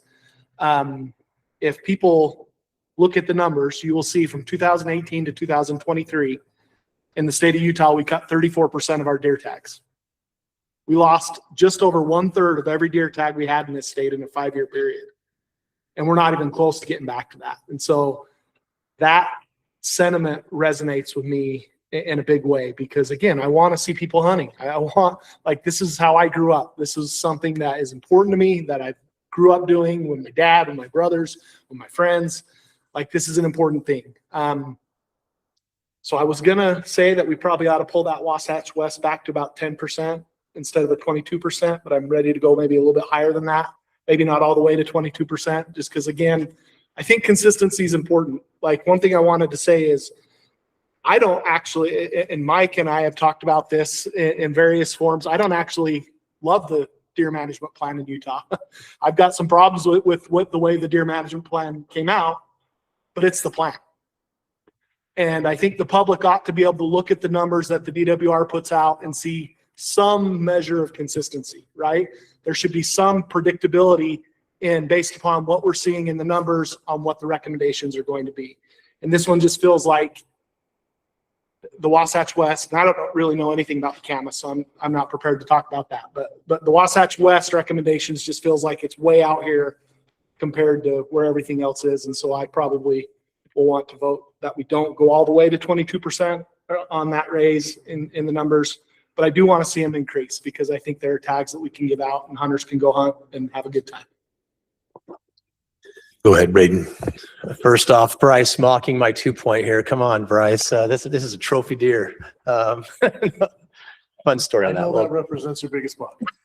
This is my goal here in life, guys. No, I came here today actually 100%. I'm going to fully support the division. Even though I saw the public comments, I was like, I'm going to stick. I trust the biologists. I trust the science. And I kept thinking about how many fawns are going to be 2 points this year, right? So I'm like, there's going to be a ton of little 2 points running around. 70% survival rate? And I've been seeing quite a few 2 points out there right now, or quite a few fawns right now that I'm like, wow, there's going to be a lot of 2 points this year. So my initial gut was like, let's not do anything. I think Tyson, after hearing, seeing the comments again, I read them, this morning, I read it through all the public comments again, and I was like, gosh, there is a lot of concern about Wasatch West. That was the one unit that I think we just kept hearing about. And I think that's what pulled down the, do you agree or disagree on the metrics. So I'm okay with some kind of, cut. I don't want to go down 10%, but I think like a 15% cut or something, or 15% increase would be something that I think we could all live with, increasing opportunity while hearing the concern about, hey, are we ready to keep giving tags? But that's not a motion. I'm just throwing it out there. I'm okay with 2 points. I do shoot an occasional bigger buck than that, just for the record. I want people to know. So I'll comment to that as well. So I didn't look as closely at the numbers as you did, Tyson, but I've looked at the model and I've seen how the model works. and I know how they come up with their recommendations. So I kind of trust the recommendation. And what I would like to see is I would like to see the Manti and the Wasatch East be more consistent with a similar recommendation. And I hunt the Manti, so I don't want any more people there, but I think it can probably handle a lot more people given the level of buck to doe ratio and the population size on that mountain right now. So if I'm a tiebreaker, I'm probably going to support the increase, but I understand the concern because there was a lot of public input, and I don't want to dismiss the public input, but I do understand the model, and the model is only as good as the numbers you put in it. So you're guessing a little bit on those numbers. We have a pretty good idea of survival, buck to doe ratio, fawn to doe ratio, last year's success. So we have pretty good idea. We do not know what's going to happen between now and November. That's what we don't know. And so, so if I'm the tiebreaker, I'll probably vote to support. I'd love to see the Manti and the Wasatch East go up. Go ahead, Scott. So Brock, I'm always talking about this model and how I really want to believe it and how I really want to see it because I haven't seen it. But when you see this much flexibility in it, it makes me wonder how in the world does that work? Can you address that? Because nobody else seems to be willing to.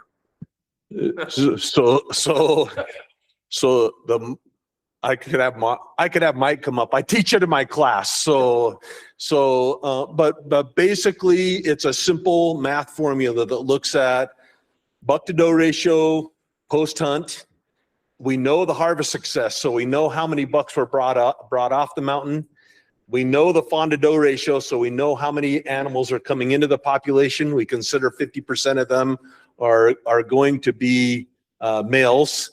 That could be a little off too. And then we know their overwinter survival. So we can predict how many bucks will be on the landscape. And then we know they guess on harvest success.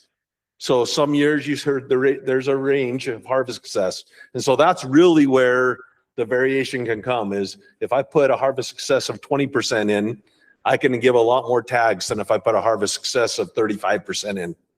And so that's the primary variable that's unknown. And some of that depends on the year. So if it's a early snow winter and they all get pushed down in accessible places, then success goes up. And if it's they stay on top on the backside of the mountain here, it's pretty rough. So that's the numbers go in. It's a simple math model. I think they should bring it in and show you. I agree. Go ahead, JT. So if that's the biggest variable or unknown, doesn't that lean to support more moderate changes? Because 25% swings with that also being the unknown, it's like everything has to happen right now. Why not do it over 3 years and get that data and see what happens? Well, I don't know. The biologist is here. Maybe you could ask her what number she put in as harvest success. And I don't know if she wants to come up and be put on the spot, but she's here. But I don't remember who said it. You can't stockpile them. I guess Ben said it. So I don't know if she's willing to come up or not. Go ahead, Bryce. As part of those variables that you're talking about, Joshua Tafkes, would be the winter and the fall and the rest of the summer, precipitation, condition of the range. There's a handful of things that we don't know. And as we've learned because of 2022, 2023, those bucks are going to die if we have a really terrible season. It's just the fact. And not only the bucks, but the does too. So I'm not saying kill them all. It's not what I'm saying, but wouldn't it be better that we as hunters and whoever is out there wanting to harvest those animals, shouldn't we harvest them rather than let them go to waste and die on the landscape? Hey, Brock, what data would you guys want? You're talking about harvest? What number went into the predictive model for harvest success on the Wasatch West? So, yeah, come on up. Oh, so we have the district meteorologist. She's relatively new in the position. This is great. Okay, thank you so much, Brock, for this So opportunity. go ahead and introduce yourself so everybody can get to know who you are. Okay, so I'm Alicia Kotter. I'm the Wasatch West biologist. I just took over for the position last fall.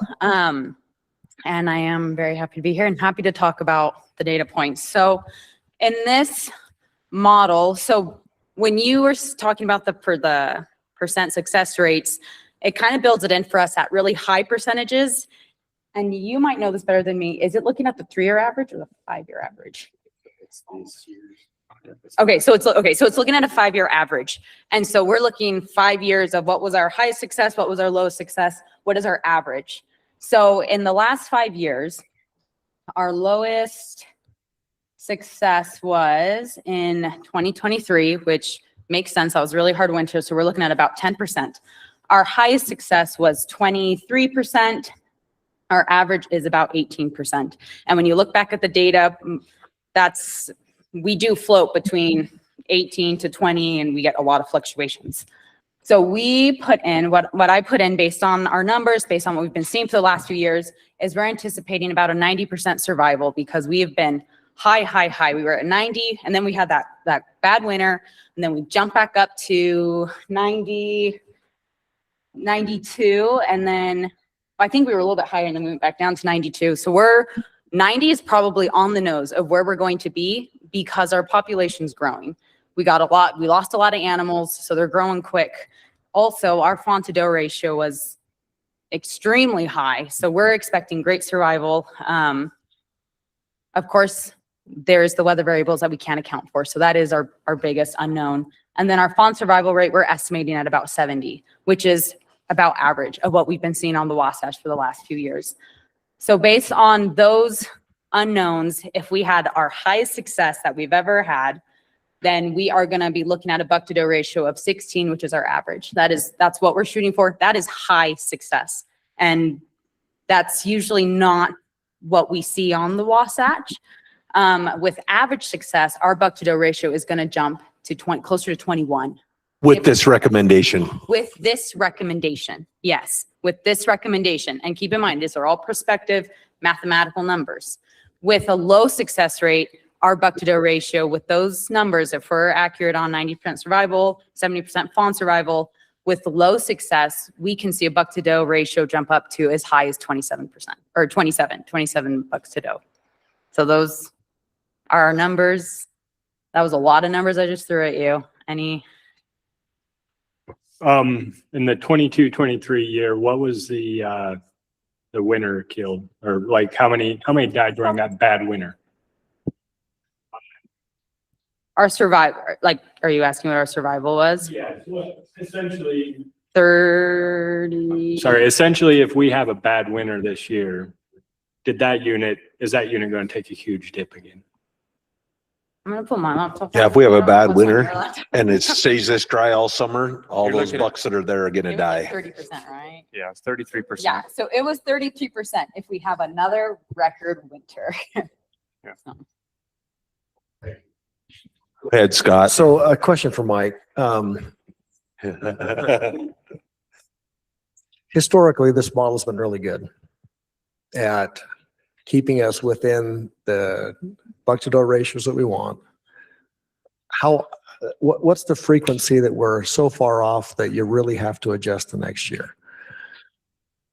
Not that often. I mean, It's you can pretty see low, this isn't year, it? out of all the 31 units, we're bringing 2 before you that are above that 20% threshold. Yeah. Okay. My thought is this. There's deer populations are not stable, right? If you think we're ever going to have a stable deer population, you're living in the wrong state. We're not stable. We're up and we're down with the weather. So let's have that as a base mindset that we're not going to be stable. We're dictated by the weather. This model has been in place for a number of years and it's been very, very successful. There's times like this, you just scratch your head and you say, there's absolutely no way that makes sense. And then it goes through and the next year we don't even think about it because it worked just fine.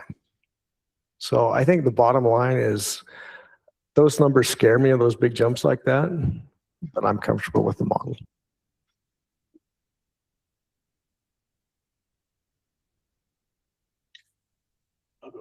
Go ahead, Bryce. And to your point, Scott, it is a biologist's recommendation. It's not like they're guessing here. This is what they're seeing and this is what their life's work is to do.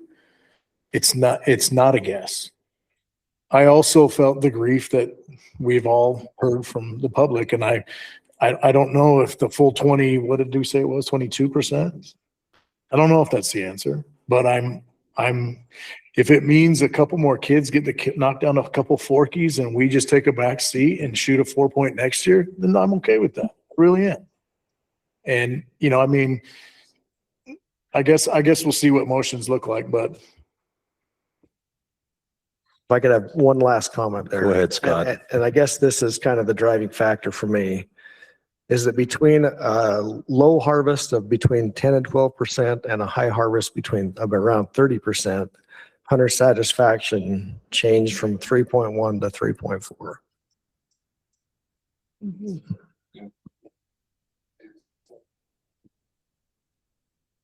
One more, I'm sorry. Go ahead. The other thing is, I mean, you know, those that want to only ever hunt big deer and have a chance to kill big deer, you have that option as well, right? You can go and just apply for limited entry. We have that. That's the system that we have designed here. And yeah, you're not going to hunt every year. Clearly, you'll probably only hunt once or twice the rest of your life. But if that's what you're after, and you don't ever want to go step foot on the mountain and only see 2 points or small deer, you don't have to. Any other discussion?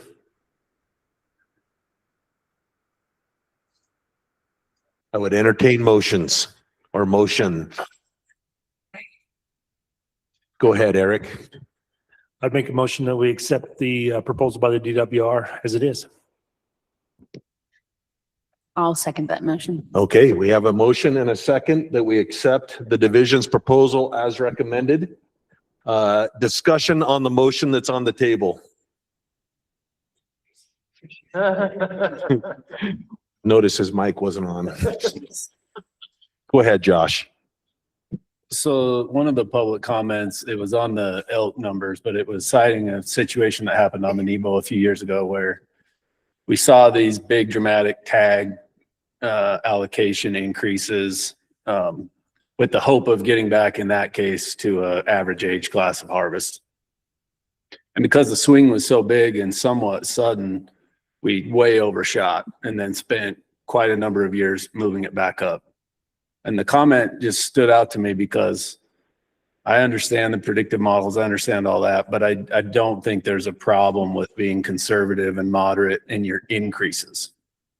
I can completely understand a big swing going down when there was a terrible event, a terrible winter or whatever. But going back up, I just don't think it has to be so immediate that the tragedy that a few more 2 points don't get killed this year and die over the winter doesn't seem like that big of a consequence compared to what you said. We don't get any rain. All the deer, we have a high harvest and all the deer go into winter in bad shape. And now are we down to $12 and we're trying to build it back. I think instead of doing a 22%, to me, I would rather see it be more moderate and let's get more data as we go. Thank you, Josh. Jim? Yeah, and again, back to the same comments. I just think with so many unknowns that I'm kind of a risk mitigator. And I just think that a 15% increase in the Wasatch West and a 35% decrease rather than in the Camas unit. The Camas unit got hit so hard that winter that I don't see the downside of just getting that more data next year, not really knowing what the winter is going to be, because we can make the change next year. I just think, and with the outcry that I heard, and I haven't heard outcry like that before, so consistent with those two units, I won't vote for it as is, although like 99% of the time, as you all know, in the years I've been here, I vote for the recommendation of the DWR. I would be voting for it with those two small exceptions, but I hear you. I totally understand it. I'm all about the science. I'm a physician. I think I'm data driven, but I don't see the downside of splitting the difference, just cutting it down a little bit and let the public know that we heard them and we listened to them. Thank you, Jim. Go ahead, Josh. I guess My concern is that we have a dry summer and we go into a bad winter and we lose all the deer. Deer aren't hardy like that. That's my concern, and I think that's why we should go with the recommendation. So thank you very much, Josh. Any other comment on the motion? Who did? Amos. Oh, Amos. Welcome to the, I'm sorry, Amos, I didn't acknowledge you. Amos, do you have a comment?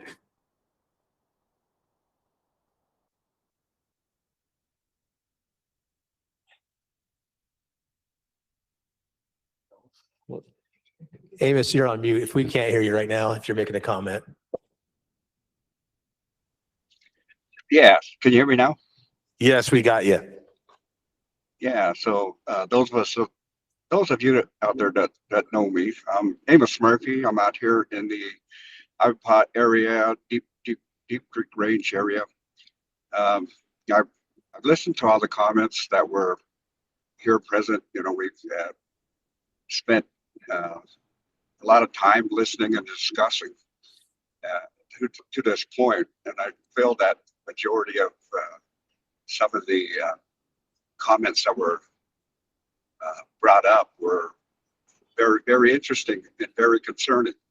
And as myself, I was kind of, my concern was as well as the winter that we had, and then going into the spring. You know, we still have the green and a little bit of snow in the mountains. You know, I'm not sure, and some of those other locations that are looking at recommendations. But if we don't get any more moisture by time mid-June comes around into August, and that, you know, most of our dry seasons, I know we were just talking about deer, but you know, we, depending on those particular areas, if they got elk, you got domestic cows, you got everything, all types of animals there. They're going to keep competing to their those forages that, you know, for their food, and if the water is not very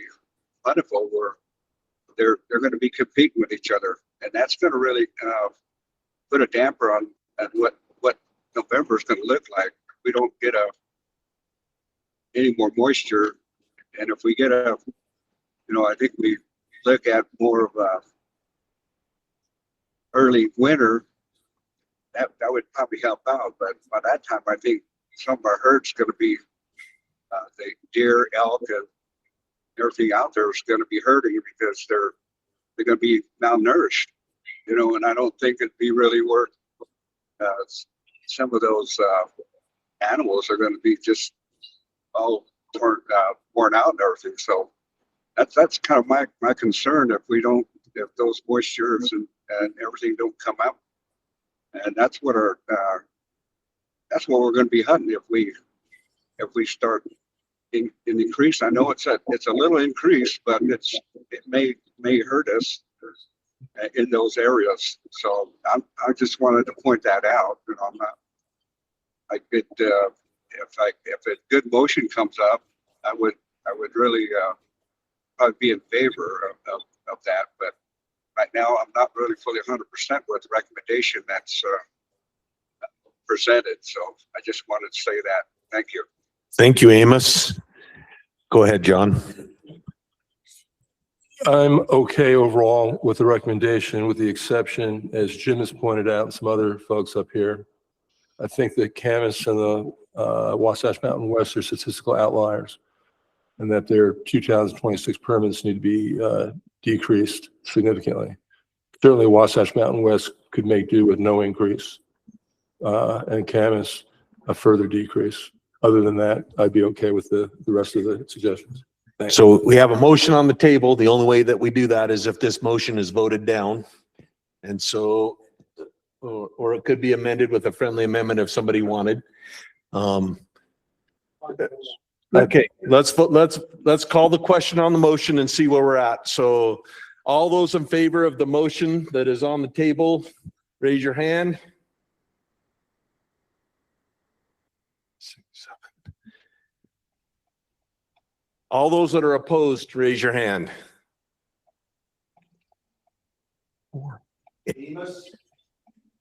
Amos? This Amos, I oppose. Okay, the motion passes 7-5.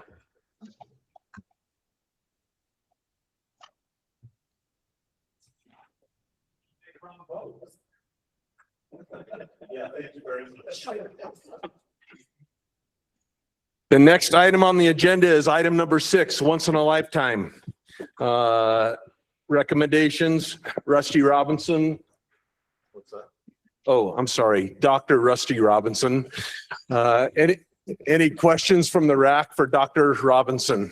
I feel like I need to remind the RAC that BYU has asked that I not advertise that.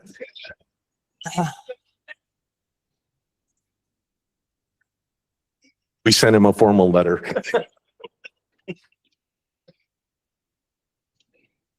Questions for Rusty from the RAC? I have a question. I'll follow up on Ben's. What are the thoughts there on giving a big increase to rifle and no archery?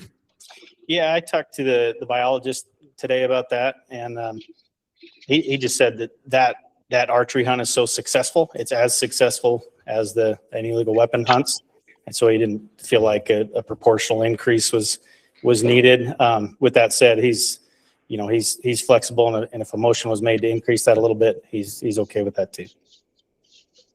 Go ahead, Tyson. I have a question, and it's just out of curiosity. In the presentation, we're talking about Antelope Island, and that the state park has the ability and invites more hunters to come on and hunt. I actually didn't know that. That was new information to me. How many extra hunters do we get a year that get invited to come on and hunt Antelope Island, generally speaking? Yeah, there may be some people that know better than me, but I think the number that sticks in my head is, I think it was 6 last year, something in that ballpark. Some years they do more, some years they do less, depending on how many management type bulls that they need to remove from the island. Okay. Yeah. It is, again, just. Rusty, we had a question, or I guess a comment about allocations of resident to non-resident once in a lifetime permits. Maybe just clarify that a little bit for everybody. Yeah, that's a great question. It comes up quite a bit, and I understand not everybody was around or maybe was paying attention last year, but what we decided to do last year was, a lot of our once in a lifetime hunts have relatively few permits, like 5. And there's sometimes where a lot of our bison hunts are 5. And so the way we used to allocate non-resident permits is we would round that up to 10, and then 5 permits would qualify for a non-resident permit. And so what was happening is that some of these species, we were given closer to 20% of all our permits to non-residents because it was 4 and 1, 4 and 1. And so the way we decided to do it is kind of manually, look at the overall permits for the species and then give a true 10%, and we only allocate them on certain hunts.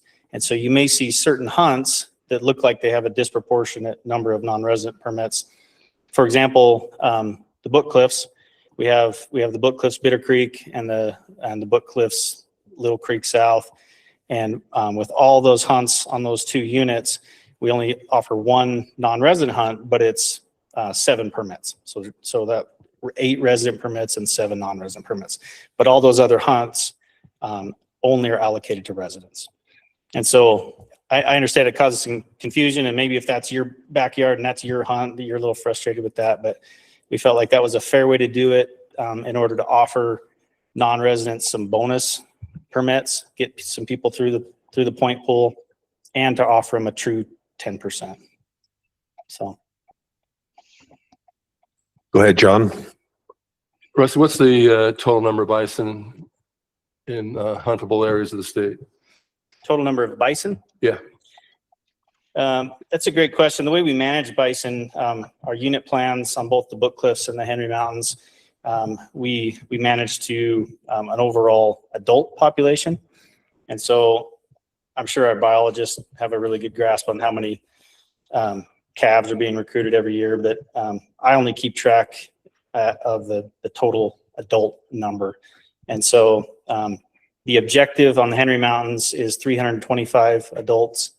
And on the Book Cliffs, we just modified that unit plan to have 2 separate objectives, one for the Bitter Creek, which I believe now is 250, 225, something in that ballpark. And then, and the roadless, I believe, is 400 or 450. And the bison permits, they get pretty high percentage of permits getting filled with a successful Yeah, hunt. pretty high success rates. And again, it depends on the hunt, depends on the year. Sometimes it can be a challenge.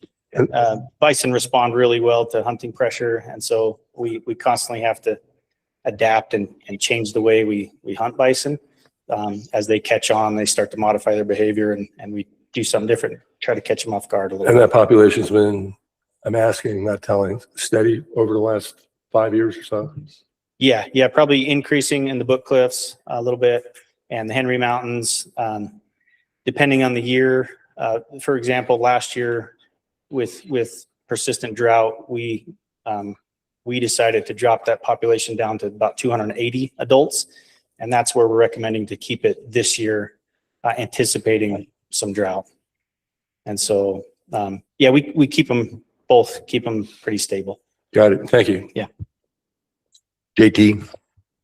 On the Book Cliffs, I noticed Colorado just made some things to where they're protected on that side. And 2 years ago, I saw the first bison pass Tom Patterson to that side, and they're adaptive to being hunted. Have you seen anything where we're potentially pushing those animals into Colorado? Not yet. They are utilizing different areas of that Bitter Creek unit because some of the grazing practices have changed. We've also done a lot of habitat work on that Bitter Creek unit. And so there's a lot of treatments, there's a lot more water than they used to have, and there's a lot more feed. And so we are seeing those bison kind of distribute more, spread out more across that unit. But they seem to still be observing a hard line with Colorado. And we actually met with some Colorado biologists a couple weeks ago and went out there and looked at some stuff. And just anecdotally looking at the Utah side versus the Colorado side, they said the grazing practices are drastically different. And that hard line, maybe because they were getting shot at as soon as they crossed, but there's also significantly less feed on that side of the line. And so it may be both at play, some grazing practices and they were getting shot at. And so we'll keep an eye on it. It's something we're working really closely with Colorado, and we'll keep in touch with them and communicate with them and see if we need to change something up. We've talked about, potentially a Pilot Mountain type situation where both states are able to, do some sort of joint hunt, and that's an option for the future. But right now we're just going to keep an eye on it and see what those bison do. Rusty, didn't you collar a bunch of bison out there this year to kind of look at that question too, to see movements across that border? Yes, we were initiating a graduate study to see how both habitat treatments, water, and hunting pressure distribute, movement across the landscape. So we'll kick that off this year. Any other questions for Rusty or Dr. Robinson? I'm sorry. Questions from the public? Yes, you can. Come on up and come up to the mic, state your name and ask the question. Yep, so that we have it on the record.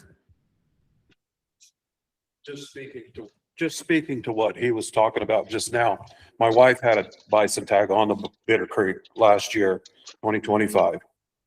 Question toward him. The bull she killed, you could throw a rock from there to Colorado. And that's where we found them because of the circumstances of the spike hunt, the big bull hunt, and the cow hunt all going on in the Book Cliffs at the same time. There were no bison in the Willow Creek and all of that where it says in the description, look here, we looked. They are not there. They were clear over in the reservation. The ones we found were clear over by Colorado, like right by Colorado. So they were there. Just so you know, that's where we killed. Thank you. Any other questions from the public? Say your name. My name is Clay. I'm from Linden. I've got questions about how the non-resident tags are allocated to the units. You went over it a little bit, but how are we picking the units? You went over the bison a little bit, but like desert sheep, for example, there are 2 units with 8 total tags and no non-residents, but there's 2 units with 4 total tags. They each have a non-resident tag. It feels really ambiguous and not really rooted in any sort of science or anything. How are we picking what units get those tags? That's a great question. And we've, as we've done recommended hunt structure on a 3-year schedule, we started that in 2024. And so a lot of those, when we picked those non-resident units, that was in 2024. And we tried to pick the units that historically have, a higher number of permits so that we had some wiggle room in those hunts. And some of those have changed a little bit. And we may change some of those, jump in mid 3-year cycle next year or this fall and change some of those based on how those numbers have switched. And so, but yeah, at the time we tried to pick units that traditionally had a higher number of permits. So we had some wiggle room. That was basically the only criteria. So since some of those units have decreased and others have increased, and that's the difference. Yes. Yep. Thanks. Yep. Any other questions? Okay, bring it back to the rack for comments. Oh, let's have the online comments from the division. All right, so for the online comments, about 50% agreed with the proposal, and about 33% were neutral, and only about 17% disagreed. And the one comment that was left concerned the non-resident quota that I think we talked about. Thank you. Bring it back to the rack for comments.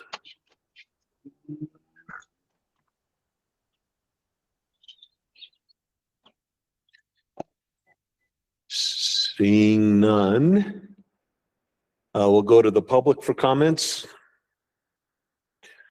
We already heard from Ben Louder, and we've addressed that. Next comment will be Del Hurst, followed by Jason Adamson.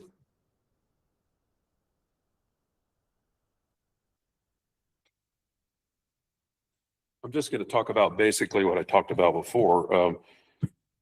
We put in for the hunt, and I didn't realize that it was going to be like a spike hunt and a cow hunt along with a big bull hunt at the same time. That's my bad. But with that many people on that mountain, and my wife had 28 points to draw the tag, and that's a long time. And then it's a once in a lifetime besides that. You go out there and there's 10,000 of your closest friends that push literally all of the bison out of the area that they normally are in. They have no problem moving 40 miles. We tracked them and they just leave. We followed them from Seep Ridge clear back to McCook, and they turned around and went back. That's 20 miles one way. The next ridge over towards Colorado is where we finally found them. What I'm saying is, isn't there a better time to have a once in a lifetime hunt than at the same time as there is 3 other hunts going on with that many people, with the amount of what you put into a hunt as a once in a lifetime, is what it means to a person, what it, as experience as a chance or whatever of harvesting an animal. I just feel like it didn't need to be that week. Is that wrong? Am I thinking wrong? Anybody? No? Because it was hard. 10 days we hunted. And like I say, we finally found them. And then the other point I wanted to make was in the description in the thing, it talks about the Seep Ridge Road coming up from the vernal side as being basically the boundary of where the bison will go east. But we found 2 herds east of there, one on McCook Ridge and one further over almost to, like I say, almost to Colorado border.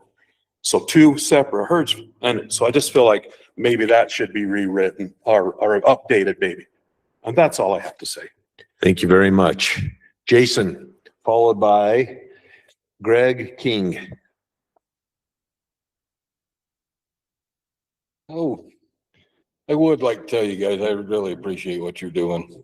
You know, do we all get frustrated? Yeah, we do. You guys have made a huge commitment to this, trying to take care of us, and thank you for doing that.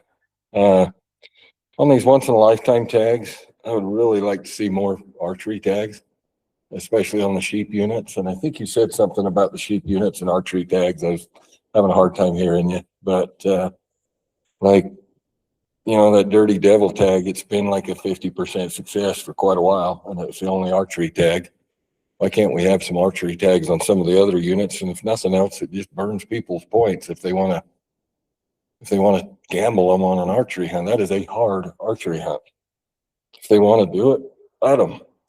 You know, it'll get us through a few more points and sacrifice a few less sheep. But for those of us that want to try it, please let us. The other thing, you know, I'm getting up in years, and I listened to him just a second ago. He was talking about his wife drew that buffalo with 28 points. I feel like a once in a lifetime point should be good for any species of once in a lifetime, because things change in 30 years. You know, maybe he wanted to hunt sheep 30 years ago, but now he's pushing 70 years old, which I think the average sheep hunter that draws that tag is in his late 60s. You know, so that guy would probably really like to switch his points, but can't. He would much rather go hunt a moose or something that's easier. Because if you've ever been down there on one of those sheep hunts, they're tough. And for a 70-year-old guy, it's a hard deal. One more thing on the non-residents that move into Utah, and they've got a bunch of points for every once in a lifetime species. They should have to choose that one species, whatever it may be. Let them use those points on all of the once in a lifetime species, but they shouldn't be able to hoard the lifetime tags. You know, the rest of us are only going to draw maybe one once in a lifetime in our lifetime, one species. But if they've been putting in for 28 years for all of them, then they take all our tags. They take them away from the guys that have lived here and supported it forever. So I would love to recommend that if they move back to Utah, they don't have max points for every once in a lifetime species to where they're 3, 4, or 5 years in a row drawing a tag. And the rest of us are going, hey, I live here and I might get one. So anyway, that's all. Thank you very much. Thank you. Greg King, followed by Clay Christensen. Excuse me. My name is Greg King, and I am an avid hunter, a sheep hunter, and I volunteer a lot of time to the Utah Wild Sheep Foundation. It's fun to come to this meeting tonight and see Rusty without a hat on and see what he looks like without a hat. I usually see him with a hat on.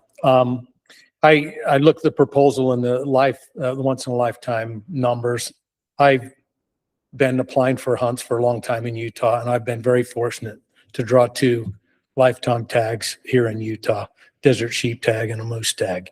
It's taken me a long time to draw them, but I'm very appreciative of what the DWR does to provide these opportunities for us. And I'm very appreciative of this RAC committee that deals with some tough issues. But as an organization, as the Utah Wild Sheep Foundation, as we have looked at those numbers, we support the proposal and the recommendations that are there for the once in a lifetime. And where I come from and looking at the sheep numbers, we feel very comfortable with those. I spent a lot of time in the sheep world. I know what it takes to raise these sheep. I know what it takes to keep them alive. I've been on transplants. I've been on guzzler projects, and I appreciate everything that everyone does for those sheep. And again, to the DWR and everyone, it's just a great opportunity to be supportive. I know it's not an exact science, but I can tell you, if I look at those numbers and see what they're doing and how they're balancing them out, I think they're doing a very, very good job, and we support them as an organization. Thank you very much. Thank you. Clay? Clay Christensen again. I would just like to see some consistency with the non-resident versus resident allocations. Jeez. And see some more data related allocations with those instead of numbers that are set years in advance when who knows what things are going to look like years down the road.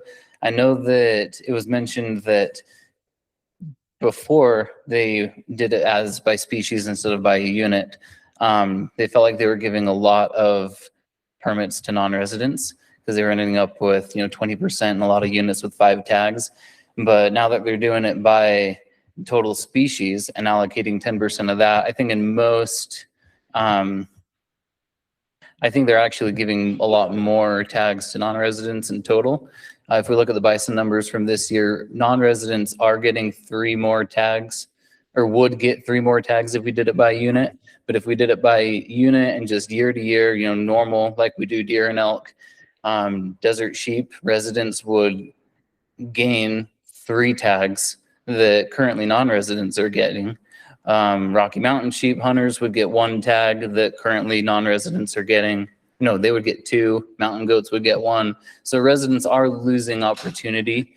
And it's just really unclear and ambiguous for us to just say, well, we'll just give all of these bison tags to one hunt, 1 unit.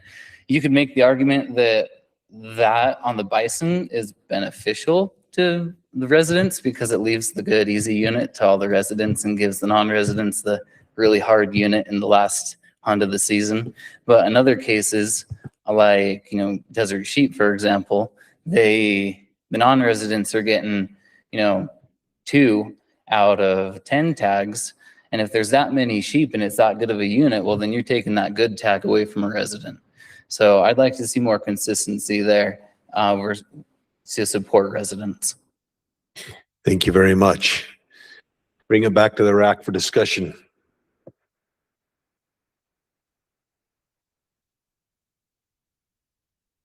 Go ahead, Tyson, followed by John. The gentleman from the Archery Association that talked earlier, Ben Louder. his request was for 1 extra archery tag on the Bitter Creek, right? I just want to make sure I remembered that correctly. I believe that's correct. To make it 6 tags instead of 5? Was that the correct? Yeah, and just to be clear, I believe he was talking about the Bitter Creek, Bookcliff's Bitter Creek archery only hunter's choice hunt. If we're gonna, be clear, I think that's what it was. Okay, I just wanted to clarify that because I'll have a motion ready. Other comments? I understand the concerns about the non-residents. I do understand why you want to put 2 tags on a unit so that 1 tag becomes bonus rather than all of them random on all the units. But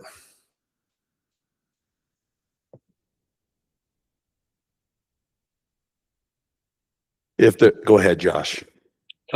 Just to reiterate the one point of non-residents, I don't think it's been to where they could have max and everything. I don't think it's been going on that long where you can buy a point for every species. So we've brought this up quite a few times, and I know a couple people that have actually have those points and then moved from Wyoming back to Utah where they were from. And then their idea is, well, I'll draw this one. And then, the next 2 years I'll draw this one.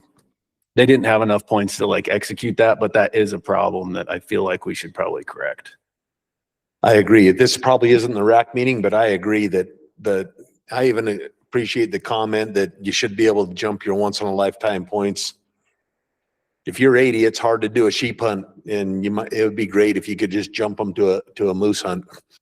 Well, one on that. So I've had a lot of discussion with people about that too. And I think the issue is that when those points become flexible, I didn't know any better when I was 14, so I put in for moose.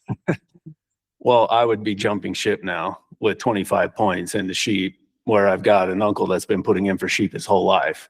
And now a bunch of people are going ahead of him, which, he got sold that point and he owns that point from the division with the value, and that just got devalued. So I think that would be difficult to do, even though I agree it's unfair for that guy, but it's also unfair for everybody else in the pool holding points. Point taken.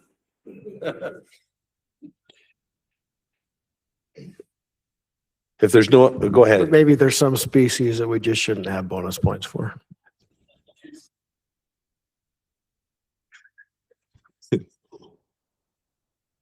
If there are no other comment, or just go ahead, Bryce. Okay, let's I have a motion. have it. I make a motion that we accept the division's proposal for once in a lifetime with the addition of one extra archery only tag for bison on the Bitter Creek unit to make that 6. Second. So one extra or one move from rifle to archery? One extra. Okay. In addition to. In addition to, so everything the division is Okay. proposed, plus that one extra bison tag. Perfect. There's a motion and a second. Any discussion on the motion? Let the record reflect that I did something nice for archery hunters. Go ahead, Drew. I just would like to hear DWR's thoughts on that before we vote, maybe, if that's possible. Yeah, I don't think that'll break the bank either way, especially with a hunter's choice. Most people harvest a bull, and that's not gonna affect the population. Any other discussion on the motion? If not,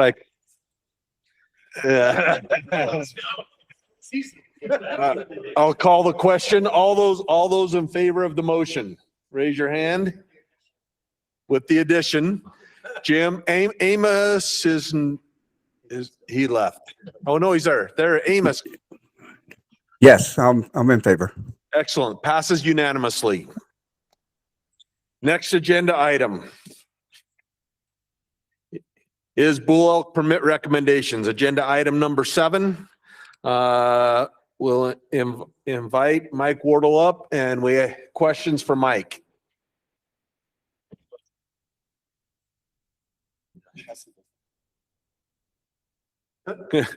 Surprise. Go ahead. I mean, I didn't. Go ahead, Tyson. Sorry, Mike. I'm an attorney. This is the other one that I gave you a heads up on. I'm more concerned on consistency, right? So I'm gonna give you the example, and I realize units are different, right? They have to manage differently, but I only have the data that you provide to me, so. The Nebo elk, objective 3-year, we're at 6.9, which is above, right? That age objective recently was dropped, so I think we need some time to get us down to that, but right now, as we sit, we're at 6.9. We're asking for like a 35% increase. 35 maybe to 40 when we factor in the landowner permits that may go up because of that. Help me understand why a unit like Fish Lake, which is also that same age objective, 5.5 to 6, that has even a higher 3-year age average at 7.0. So it's even higher than the age objective. They're getting a 2.7 increase, 10 total tags recommended, when on the Nebo, which again, these are comparable units, same age objective, similar age harvest rates. One is being asked to be a 35 to 40% increase, and one is getting a 2.7% increase recommendation. Sure. Yeah. So I'll start broad, right? So average age is one of the main metrics that we're looking at with when we're recommending bull elk permits. That's kind of our surrogate for other metrics that we would look at, like bull cow ratios or others that are harder to get with elk. If you look at the Fish Lake, so I think probably the biggest reason is that's trending closer towards the age objective. Maybe it's why the biologist wasn't as aggressive there. Whereas with the Nebo, it's higher. We also just had a flight there, and I'll let Dave come up because he's been itching to talk. And I've been itching Wes to hear isn't from Dave. here tonight, but Dave's prepared some stuff about the Nebo. Where's Wes? He's in Wyoming doing a predator attack training. Dave's hairline kind of matches Convenient. West, though, so they tried to match, you know. So- Yeah, that's why I got picked for this. Is my hair matched Wes is the closest. So not everyone can have a fine hair as Rusty has. So Introduce yourself. sorry, thank you. David Smedley. I'm the Central Region Wildlife Manager. So yeah, I can give some data here on the Nebo. So we just flew it. Our objective. So we actually changed the objective before the last plan. So in 2023 is when we changed that objective. And we went, sorry, 2020, I was looking at my wrong line. Thank you. So hold on, I can't read here. Sorry, so 2020 is when we changed the objective on the Nebo elk. and then not during the 2023. So it's been changed since 2020, and we lowered that to 5.5. It was 6.5 to 7. So since then, the average age has been around 7 out of the last 5 years. And last year it was, and let's see, 4 and 5 years. And we've been slowly increasing permits since then. So we were at 144 permits clear back in 2010. That was a comment, so it could come up again. Since that time, our population's pretty much doubled. So it's a little different. We've got way more elk on the landscape. So in 2023, we did the elk plan, changed the objective from 1,450 to 2,200. When we flew this year, we physically counted 2,400 elk. So that puts our population at 2,750. 381 bulls were physically counted on that. And that puts us with siteability, we're 500 to 600 bulls on landscape. Plus you got calves coming. So there's a lot of bulls there, and it's really different. Our bull to cow ratio has been climbing. Our last flight put it around 54 to 100 cows. So 54 bulls to 100 cows. So we've been looking at percentages of increase. So we dropped the permits, and we increased the last 5 years. We've had 13%, 15%, 31% increase. And then we held steady. We didn't increase. And then we went to a 19% increase, and that age is not coming down. And so it's we've had some bouncing, but it's staying high, and we're not reaching that age objective, which is why we're making a larger increase than we have done. One follow-up. So just from a biological standpoint, because some of the feedback we got online, and I assume we're going to probably hear about here, is we've kind of been through this on the Nebo, right? We had these wide swings and increased tags, and then we had this big crash, and we had to take tags all the way back down here, and now we're going this way. From a biological standpoint, you're not worried that we're running into another one of these where we're going to have another wide swing the other way? No, I think it's a different scenario right now because we do have double the number of elk. If you look back, hold on, sorry, let me pull this back up. We never hit that age, right? And we were trying to get it, which is why they were cutting tags. And now when we cut it, now we're at that age objective. So it's kind of the opposite there. So we're trying to get higher, and they cut, and now we're increasing back up because we've fixed that age objective and we can't get it back down. Other questions from the RAC for Mike? I was just going to add one more thought, Tyson. Like, there's always going to be a place where you can look at one unit and another unit and see an inconsistency. To me, that's one of the benefits of our management. I mean, I don't want somebody in Salt Lake making a consistent recommendation across the state. I want to see the biologist in the unit that spends the time there making their best shot at it, right? So just add that. Scott, go ahead. Hey, just generally across elk permits in general, do you have a number for what our percent increase was, like statewide? Yep. Single digits, right? Somewhere in there, like 5, 6, or 8%. So on units like East Canyon and Morgan and South Rich, do we just not grow elk on private ground? Why don't we ever increase permit numbers on units like that? I think on those units, the issue you run into is hunter densities, is that there's not a lot of public land to hunt on. And so we can throw hundreds of permits there. And but we could spread them out too. Yeah, but a lot of times the elk aren't there all season long, right? A lot of times they're on private land, and like with the Morgan South Rich hunt and the East Canyon hunt, those are more bulls that are coming off of CWMUs and private land onto public land later in the year. Maybe on that, Scott, isn't it true though too that those are general season units? We just added this extra Correct. late season hunt, trying to get more opportunity on those general season units. So you can hunt all you want over the counter, or you can only house hunt. Yeah. John, go ahead. This doesn't have a whole lot to do with tag numbers. I'm just curious, with the 9 counties in Utah with documented CWD presence as of 11 days ago by the CDC, is there any requirement for any counties in Utah for elk testing? Requirements from the county? Requirement by DWR that hunters who take an elk get So I that elk wish tested Ginger was there. I don't before. think we've had a positive elk test. There are Elk test requirements positive. for deer in certain counties, but are there requirements for elk? Two elk tested positive.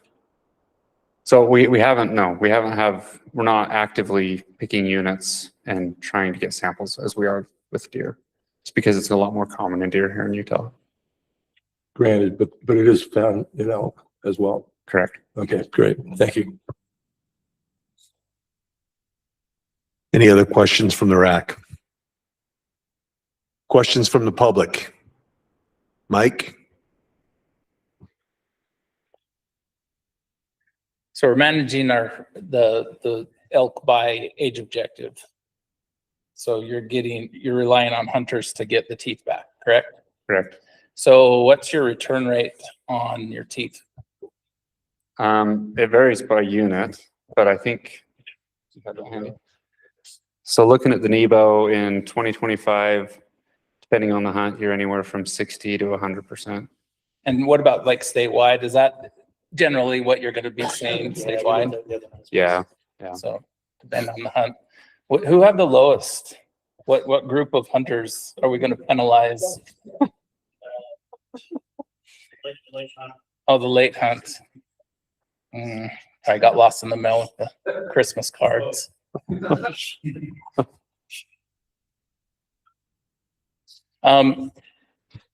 How many teeth do you receive from conservation permit holders? I don't have it sorted out looking at the individual hunts right now. I could get that to you. Does the division send envelopes to conservation tag holders? I don't even know the answer to that. Do you know, Lindy? We do? Yes. Okay. What about the new landowner permits? How many of those teeth did we get to cut? I don't know. I don't have it broken up by each individual hunt type yet. None of them. No, we didn't, because we had one of those and we didn't get it. And the other people that I know I that figured you knew the answer to the question you were asking. Yeah, kind of setting you up, So if obviously it's just one component, like the buck-to-doe ratio is correct. It's not the whole component, just the average age, right? Right. It's the main component. I mean, we can also look at bull cow ratios and use some of that information, but the average age is the main one. Okay. Has the division looked into making sure that the conservation tag holders and the landowner tag holders and all tag holders receive that opportunity to turn those teeth in? Yeah, I think it's something we can have a discussion about. Yeah. Okay. I think that's something we should have a discussion about. Okay. And has it ever been looked into making it more, I don't want to say mandatory, but more advantageous to the hunters and the division to turn those in to do something like back in the day, the dedicated hunters who return their tags, they put them in for a draw for a special tag. I mean, if there's a way to incentivize hunters to get those in, because if we're only getting 60%, would that be more beneficial to have a higher return rate on those? I mean, I guess that's kind of the short answer, is that when we're at 60 to 70%, it's never really felt like an overwhelming need to try and incentivize people to get the teeth in, because we're feeling like we're getting sufficient sample sizes. Okay, thanks. Any other questions from the public? You up? Danny? Okay, from online comments, we had about 25% strong agreement, 13% somewhat agreement, 13% neutral, and about 50% strongly disagreed with the recommendation. Some of the comments, there was strong opposition raised regarding the sharp or aggressive increase in tags on the Nebo unit. There was some concerns raised about conflict with other hunts, limited entry hunts on the Nebo unit, citing issues with locked gates and hunter pressure. One hunter proposed reinstating the multi-season general season any bull permit for adult hunters, similar to youth permits. How many comments were there? There were five comments. Okay, bring it back to the RAC for comment. Go ahead. I'm curious to know if there's an appetite for us to, I mean, we have a mandatory harvest reporting now. Why wouldn't we just make tooth collection mandatory on all LE hunts? To Mike's point, Mike, great to see you, by the way. Is there an appetite for that? I mean, is there something why we wouldn't do that? No one wants to stand up. Mike. That's Mikey. What was your question, Brad? I mean, I know that with a 60 or 70% return, you're getting sufficient for your, whatever your survey looks like, right? But wouldn't it help to have all of that? Wouldn't it be a more complete picture? Yeah, it doesn't hurt. That's for sure. Yeah. In fact, I've had a handful of limited entry tags and I thought it was mandatory. So I had that thing with me at all times so that I could collect the teeth. I didn't know it wasn't mandatory. I think it's similar to the conversation of like mandatory harvest reporting, right? For a lot of years, we were getting pushed to go to mandatory harvest reporting. We always felt like that wasn't a need. We now have mandatory harvest reporting, and it's great. More data is better data, right? But it hasn't changed our world. It's not like all of a sudden our harvest survey data completely changed. So, yeah. Go ahead, Tyson. So I voted against the division's recommendation on the deer, and I was fully planning on voting against the NEBO increase, but you gentlemen have convinced me. I know tooth data is not perfect. I have a buck hanging on my wall that the division tells me is 3 years old. It's not. There's actually pictures of it for longer than 3 years. So I know for a fact it's not. And then you can just look at it and know it's not 3 years old. But on the scale, it's good. Like I actually trust tooth data, that tooth data pretty good. Another thing I trust is flights. Like I think the flights for elk counting is a pretty good way of doing it.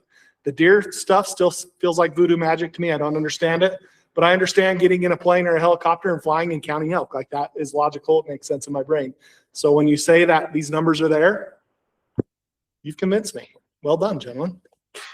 Tyson, next buck you get, go ahead and send me a tooth. I'll give you the real age. I only shoot yearlings now.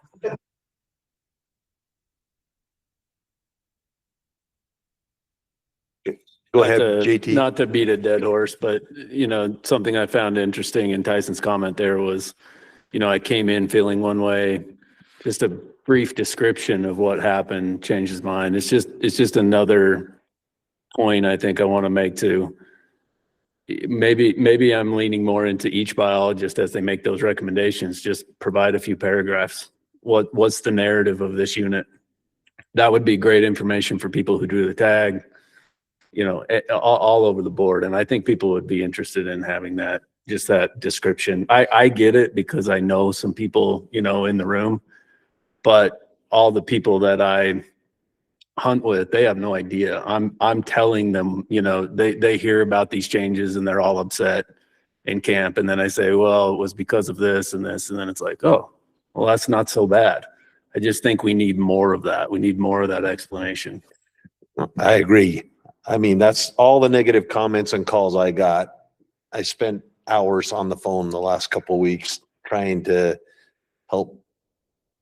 Not that I completely buy everything, but help people understand how decisions are made. Okay. Okay, Bryce. I wasn't going to say anything about this, but I was fortunate enough to have been invited on one of the flights on the NEBO, and it was awesome. And to have seen exactly what goes into, I mean, I've done it before. I've been on a handful of flights, but it was cool to see. And not only that, the elk, we counted the elk were there. We missed bulls. If we missed anything, we missed bulls. We flew over bulls maybe 50 feet above their heads, and they would just lay there and look at us and just watch us as we'd fly by. So there's obviously draws and canyons and gulches that are holding big mature bulls that we didn't see, but we saw trophy bulls, we saw mature bulls, we saw rags, we saw spikes, we saw all of them, and we counted each one of them individually.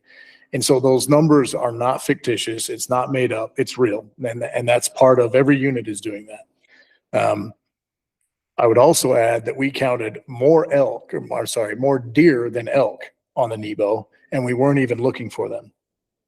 And the other thing is, we didn't even fly the super productive herd areas where the cows are stacked in by the hundreds. We didn't even fly those areas.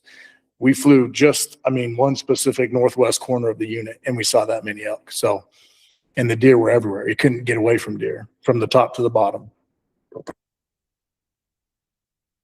Mike, do you have something to add? For the record, we did fly the whole unit, just not on Bryce's flight. Not the day he was there. So you're making these estimates from 1/4 of the unit.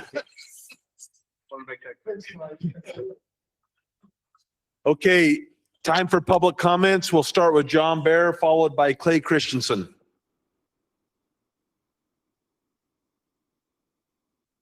John Bear representing SFW. Our Nebo chapter is gravely concerned about the huge increase and asks that we leave it the same for another year. Our board voted to support their recommendation. So also just a quick comment on the tooth data. Like Mike said, I don't think mandatory tooth data or harvest reporting really changed anything data wise, but I think it helped the confidence of the public. And if there's a way we can get more data, even if it is to prove we're getting the data and we grow confidence with the public, I think it's worthwhile. So thank you. Thank you, John. Clay Christensen, followed by Mike Christensen. Thanks, Brock. I think overall, I feel a little bit better after listening to the biologist. It does still feel like a pretty big increase. I think one thing that is not almost ever mentioned about the Nebo is there was sort of a huge tag increase when they took the southern part of the unit and turned it into a general unit, but they didn't actually change the tag numbers. So they cut out a ton of area and they left the tag numbers the same. And that alone increases the units or the permits, that are in that, smaller area now. But overall, I feel a bit better about it. I think a little bit less of an increase would be nice, more of like a 15% increase instead of such a big one. But overall, I feel a bit better. Thank you, Clay. Mike Christensen, and our last speaker has left the house. Mike Christensen, can't believe I have to do this, but I like biologists. And when I sat up, I've been labeled an opportunist for 25 years. And so when I sit up here and I hear that, anybody that goes against a biologist might be like a trophy hunter or a bad person or this negative connotation on them, that's not how it always goes, guys. So I was a big proponent of moving that age objective down on the Nebo. You guys heard me when on the RAC. I'm not a huge proponent on a 40% increase. And why I'm not is because you're sacrificing one unit. What about all the other units that are well over a year over, 2 years over their age objective? We can't sit here and say, well, the biologist has all this discretion and they're all good, so we're just going to accept what they say. But it doesn't fly across the board. And yeah, there can be individuality. That is true. But in this case, the Nebo, we carved out a big, against the private landowners' wishes, we carved out the Moroni Hills. And so that actually became an escapement for some elk. Yeah, they shoot some on the general season, but you have a lot of bulls that go rut there. Another thing you get is you get manti elk that come over onto the Nebo. And I know that I've heard the color data doesn't show that, but we own a ranch on the edge and it does. And you know how I know? Because you picked up a set of sheds off a bull that rutted on our ranch. There's a lot more intermixing there than we think.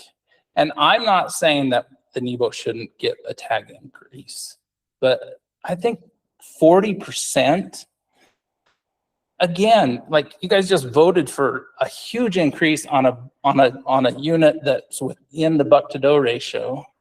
And now you're going to vote on have the opportunity to vote on another increase that's probably the largest percentage-wise increase besides, really low number units that I've ever seen. 40% feels like way too much. 15%, 20%, you're still going to be within a year of the age objective. And I would like to encourage the division to find a way to get each tag holder, returned tag holders. There should be an envelope by every division office computer that they can just put a label on it with a tooth packet when they go to pick up their landowner tag, when they go to turn in their landowner voucher or their conservation permit voucher, when they go to pick up their turned back in tag that was reallocated. None of those people are getting envelopes. And all we have to do, and I'm so sorry, something for the front desk to do, but have an envelope there, print it out. Here's your label. Here's your tooth envelope. Please turn it in. So thanks. Thank you, Mike. Bring it back to the RAC for discussion.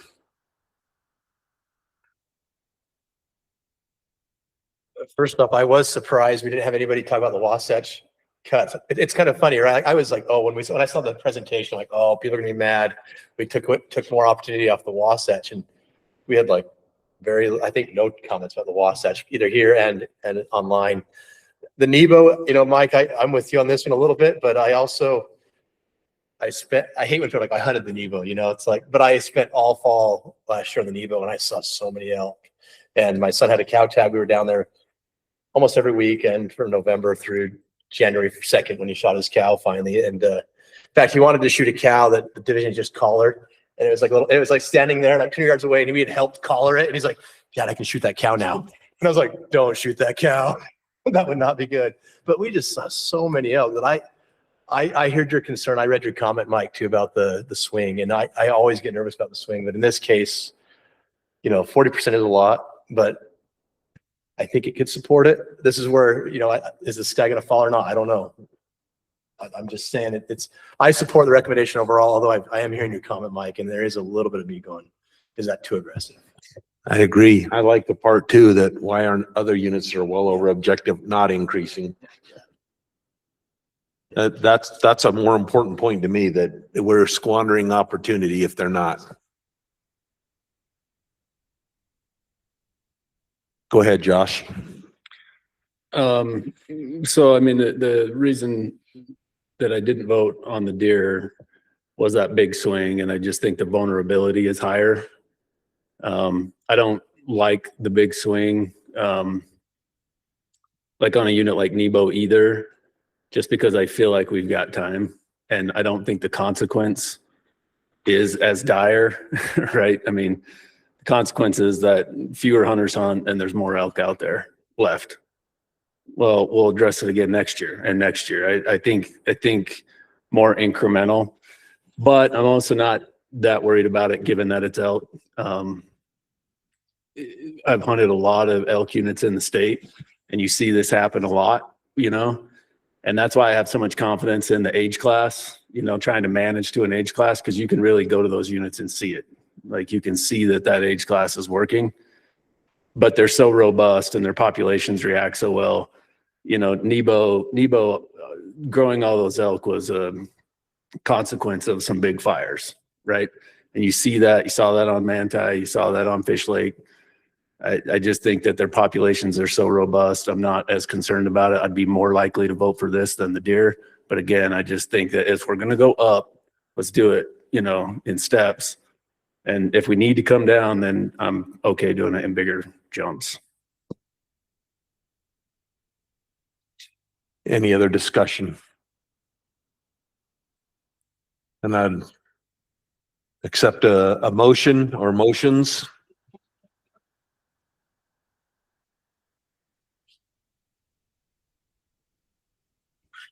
I'll make a motion to pass as presented. Second. We have a motion to accept the recommendations as presented by Bryce and seconded by Jim Schuler.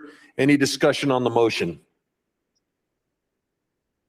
Seeing none, I'll call the question. All those in favor, raise their hand. Amos, Not in favor of that. say it again. You cut out, Amos. Oh, not in favor. Not in favor? And those opposed? Yes. Okay, so it passes 10-2. Do the two people that voted against want to comment on why? Mine is more just the comment that you brought up at the end about let's be more consistent. If we're going to raise, let's raise. Oh. So it's more of a, I want to raise. I want to raise others. If we're going to play this game, let's raise others too. So that was my comment. I guess that's why I'm in opposition. Excellent. I like that comment. I can bring that to the board. Okay, the next agenda item would be pronghorn permit recommendations. Is Mike Wardle here? Oh, Just showed up. questions from the rack for Mike.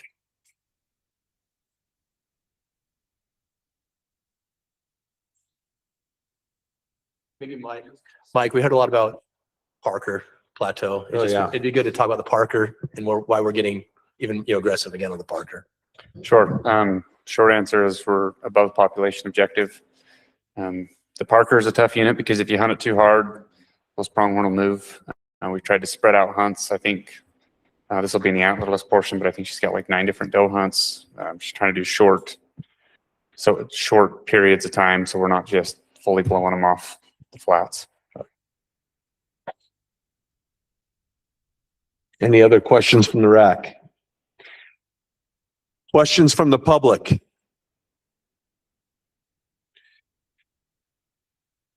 Online comments? Yeah, online, we received about 50% feedback that strongly agreed, 14% neutral, and 29% strongly disagreed. We had two comments. One commenter lost my place. Yeah, they were concerned about pronghorn numbers and buck sizes being down on the West Desert Riverbed unit. And the other comment was made to cut the vernal Ouray Valley hunt, noting that there were only saw one huntable herd in that area. Thank you. Comments from the rack? Go ahead, Bryce. Just want to point something out. I think this is a huge success story. The pronghorn, you can see year after year, permit numbers have continued to increase, and huge props to everybody involved there. I think that's fantastic. I love seeing that. Love seeing additional opportunities for hunters and for the public in general.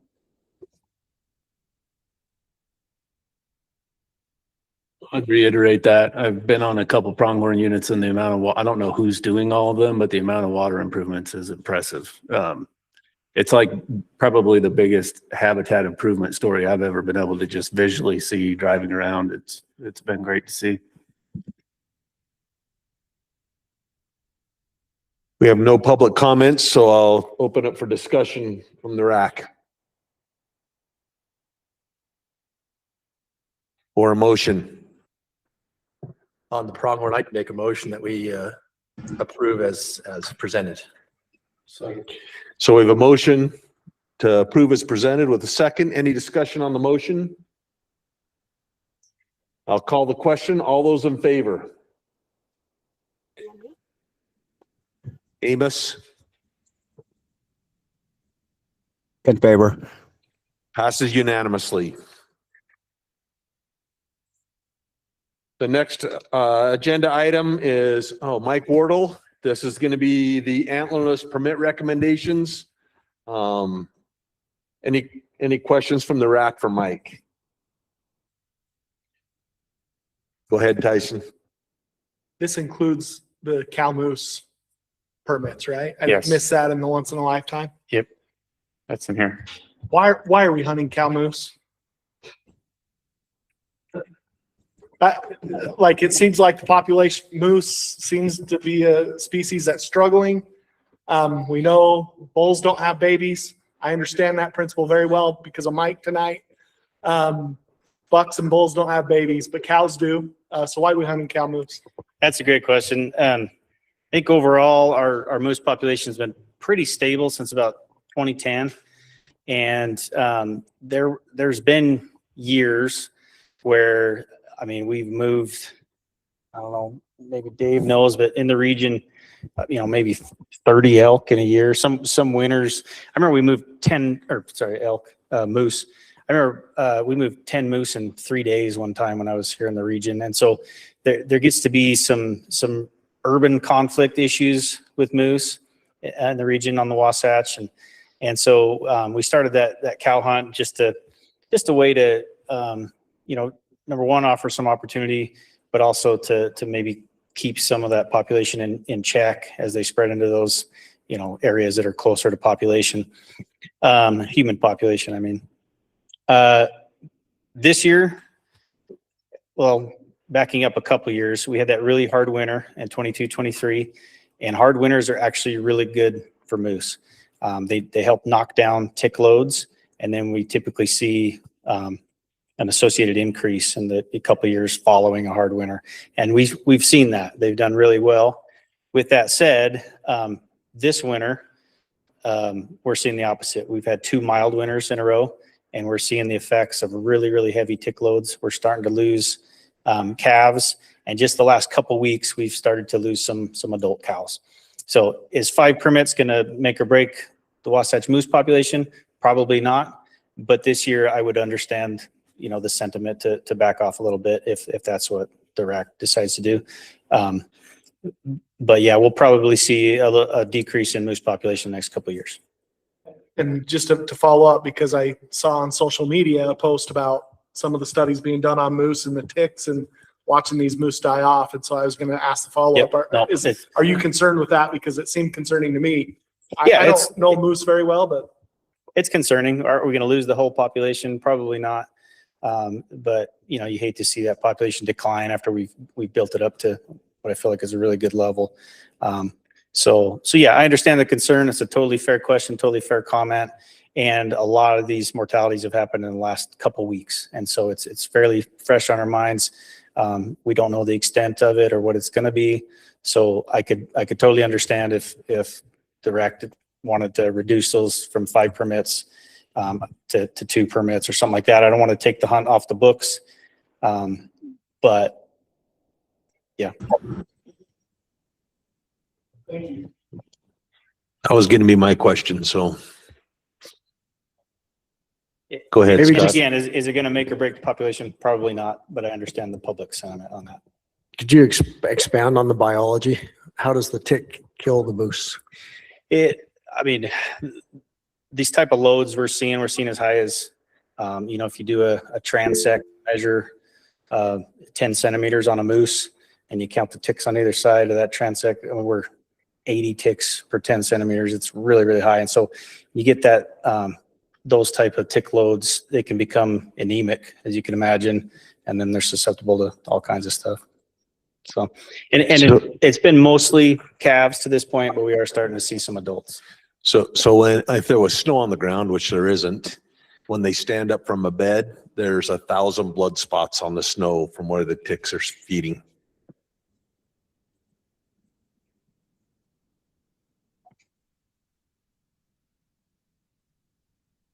Any other questions? Jim, go ahead. So Rusty, with this new information, if you knew what you knew a week ago or 2 weeks ago or 3 weeks ago, if you knew now what you knew, and you were going to make the decision then or put this together then, would you still recommend 5?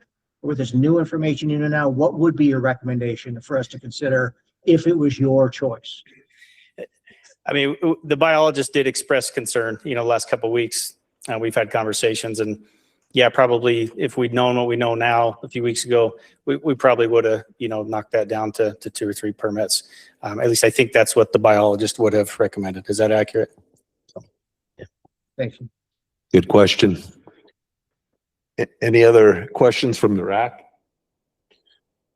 Questions from the public? Go ahead, Mike. Had to get my rack fixing, guys. Sorry. So why wouldn't you want to take the hunt off the books?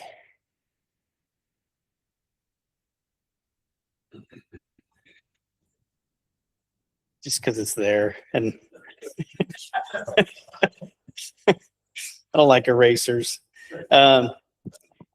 Just because I think, in a couple of years, we may be putting it right back on. And so is it the end of the world? No, but I feel like some opportunity is still there. I don't know that the sky is falling yet. And so I wouldn't want to take people that were building cow moose points and then all of a sudden there's hardly anything to put in for. Would it create less work for Lindy to not have that additional hunt to worry about? Probably create more work to take it off and then put it back on. Hey, Danny, online comments?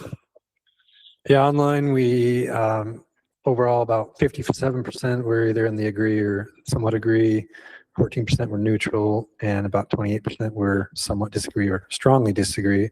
The comments we got, one was strongly opposed to having any doe harvest anywhere in Utah, and suggested non-lethal conflict resolution for urban and agricultural areas. And the other one was feedback to end elk hunts by December 31st and a recommendation to reduce antlerless moose hunts due to high mortality. Thank you. RAC comments? Go ahead, JT. I missed the question section, but I've got a couple questions that I was supposed to ask. Not so much for me, but if we can. One was, we've seen this big increase in the cow elk private lands only. I think it was 10, 15 years ago, we had a big problem because the cows were moving on to private, not being hunted. And we were having a really difficult time hitting population objectives. Just a question that somebody posed to me is, how is that, a report on how that's working, and do we see that we're being more effective? And then the other part of that, which I feel like I kind of had the answer to, but they said, why are we not doing more translocations? And I think it has to do with survival rates or whatever, but maybe for deer, sorry, just those two things. Gotcha. Yeah, report on the private lands only tags. It's been a very effective tool. The Wasatch actually is kind of the poster child of it, right? We were in a scenario where we were saying we're over population objectives. Sportsmen were saying, no, you're not. There's no elk. We'd get in a helicopter and we'd be like, there's the elk, but they were all on private land, right? And we started the private lands only permits that helped redistribute elk. We're seeing that in other units across the state. So yeah, that's been a very positive tool. As far as translocating deer, probably the number one reason is disease concerns. We talked about chronic wasting disease earlier. We don't want to be taking risks of moving that across the state to other areas. Chronic wasting disease, it's really hard to detect. There's no current live test. So the deer has to be dead in order to know if it has chronic wasting disease. So without live testing, we can't be real confident that they're all clean. Go ahead. So on the private lands only permits, elk permits, I know some other states have a buffer around those, like they'll do a half-mile buffer onto the surrounding public lands. Are we harvesting enough animals that we don't need to do that, or is there justification for adding a little bit more? All of our law territory? enforcement officers just like had a seizure just hearing you say that somewhere. But yeah, I think they're doing okay. One more thing I was supposed to ask, I'm sorry. On the private lands only, there was a couple of landowners that I was aware of that got tags and never filled them. It was like, I'm going to get around to giving them away, wanted them to be filled, wanted those elk off his property, had kind of procrastinated, and then no snow came. So it was difficult. You couldn't shoot them and retrieve them from the car. So anyway, they went unfilled. And so the question was, is there anything or any organization that if a private landowner wants somebody to buy those tags, is there a way where they could advertise potentially through the division to people who would be wanting to buy those tags? Because I think it's happening, quite a bit that Sure. they're just going, nobody's buying them. And even though landowners would like it to happen, it's just not. Yeah, currently not through us. I've seen a lot of people putting them on KSL classifieds or working through hunt brokers to try and get rid of the tags. Thank you. Public comments, John Bear, followed by Mike Christensen.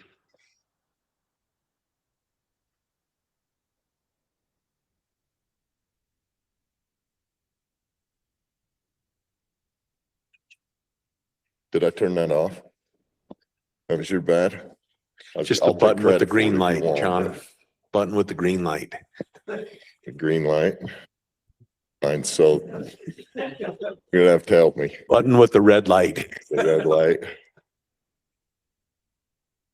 The only concern we really had was on the Parker with the doe antelope. And we had a lot of discussion and would ask that instead of 250 doe tags, we maybe trim that down to 200. Still felt like that was a good landing spot, address the concerns that people had, but still have some doe harvest there. So the Parker's been kind of a crazy unit for a lot of years. I mean, I've seen it from boom where there was antelope running everywhere to where we didn't even have a hunt there. And then now it's back and doing great. And so, I mean, Mike's first meeting and we're talking about how great the Parker is. I've never seen anybody do such a great job so fast. So anyway, yeah, 1 month in and the Parker's booming. So anyway, thank you. Well, anything's better than Mingus.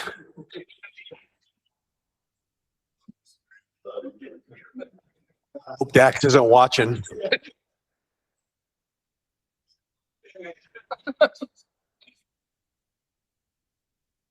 Hey, Dax, I was kidding. Mike better watch out or he's gonna have to commute to Salt Lake more often. So Mike Christensen, my daughter would be upset with me if I didn't get up and say that if we're gonna cut the cow moose tags by 2 or 3, let's just put a pause on the hunt for 1 year. Because I think if all this information had come out prior, there might not even be a hunt on the books.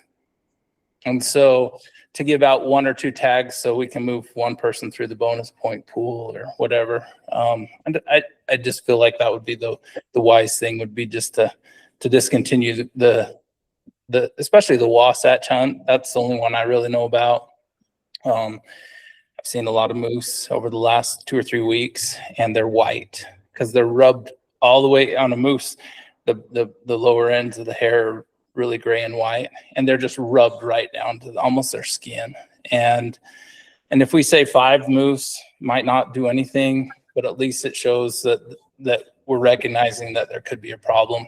And next year, if we see a lot more, then we can increase it to 10, and I'll come and stand here and ask for 100% increase over whatever. So, but that's a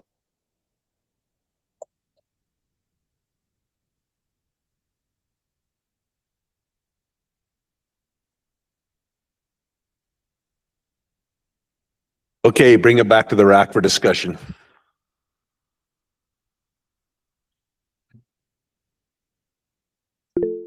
Tyson.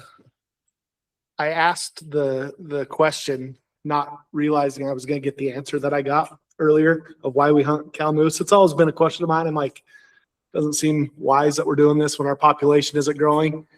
But to hear that there's these concerns that have come up in the last couple of weeks, I wasn't like, and I knew I saw like on Instagram, I saw the wildlife prof, posting things. And,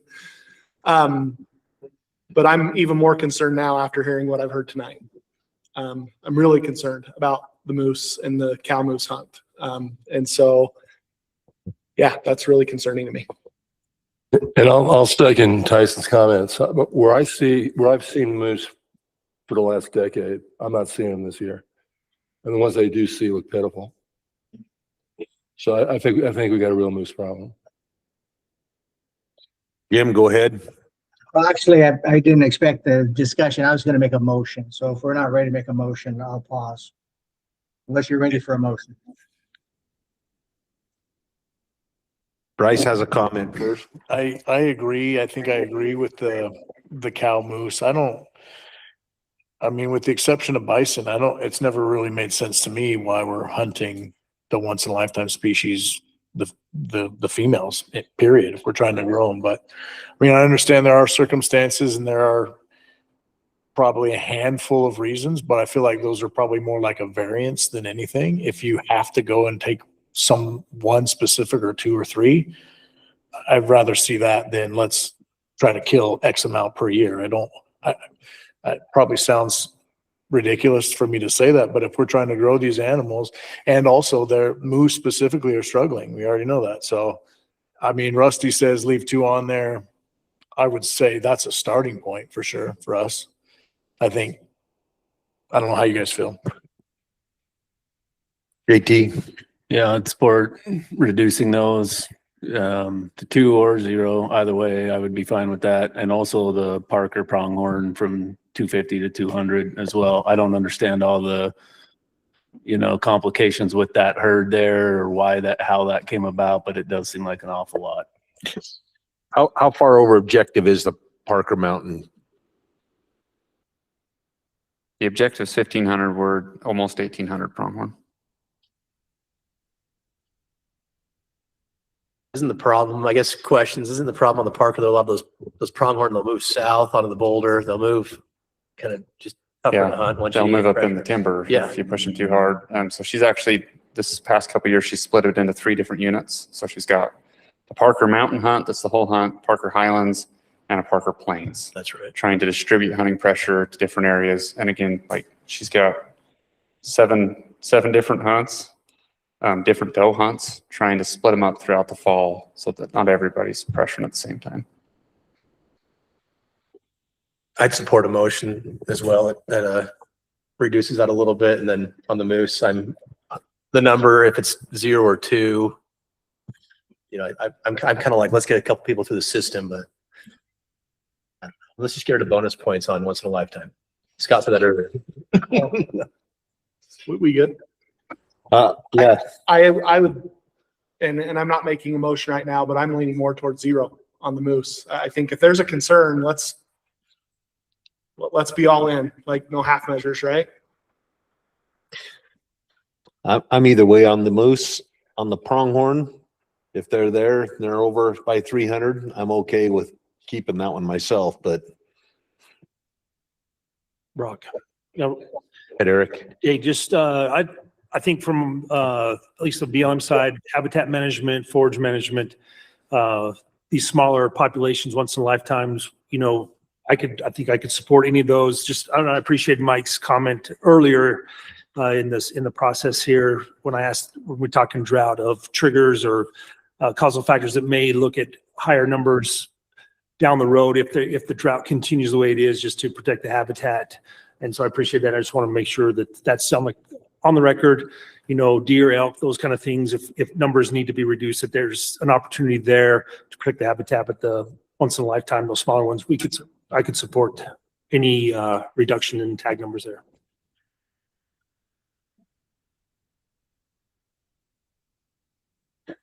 Jim, you wanted to make a motion? Well, I'll start off. Yeah, I don't feel that strongly about the Parker, and this is back where I say the division's probably right, and I agree with you, Brock. I think if they're over objective, then do it. So my motion would be to accept the recommendations as recommended by the division, with the exception of the cow moose, and just because of the potential issue of going to 0 and maybe it not making it back on a little bit, that I'd move it to 1, and which again is from 5 to 1 is a significant decrease. So I would make it 1 until we know more next year and then make a decision at that point. So that'd be my motion. Is there a second to that motion? With 1, there'd be no bonus permit.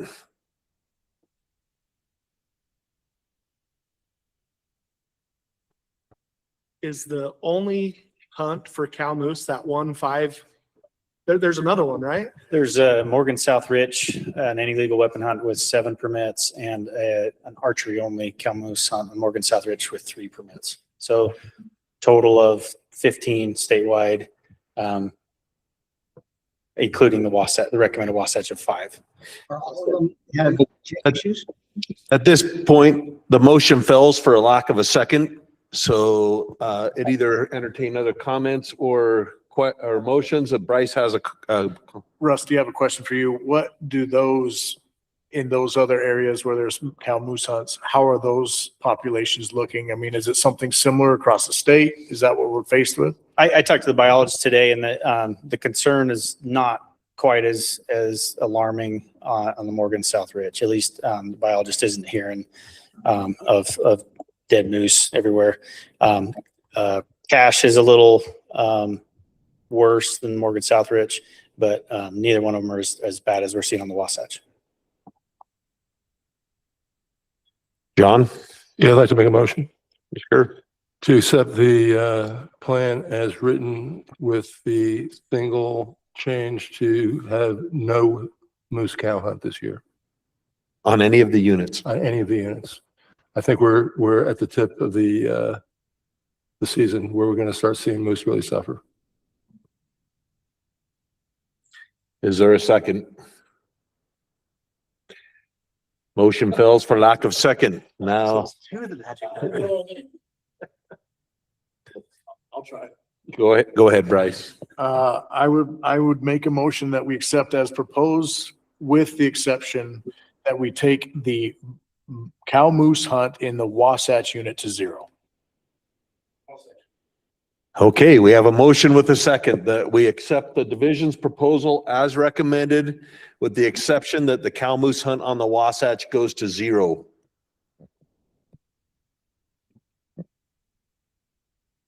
Discussion on the motion.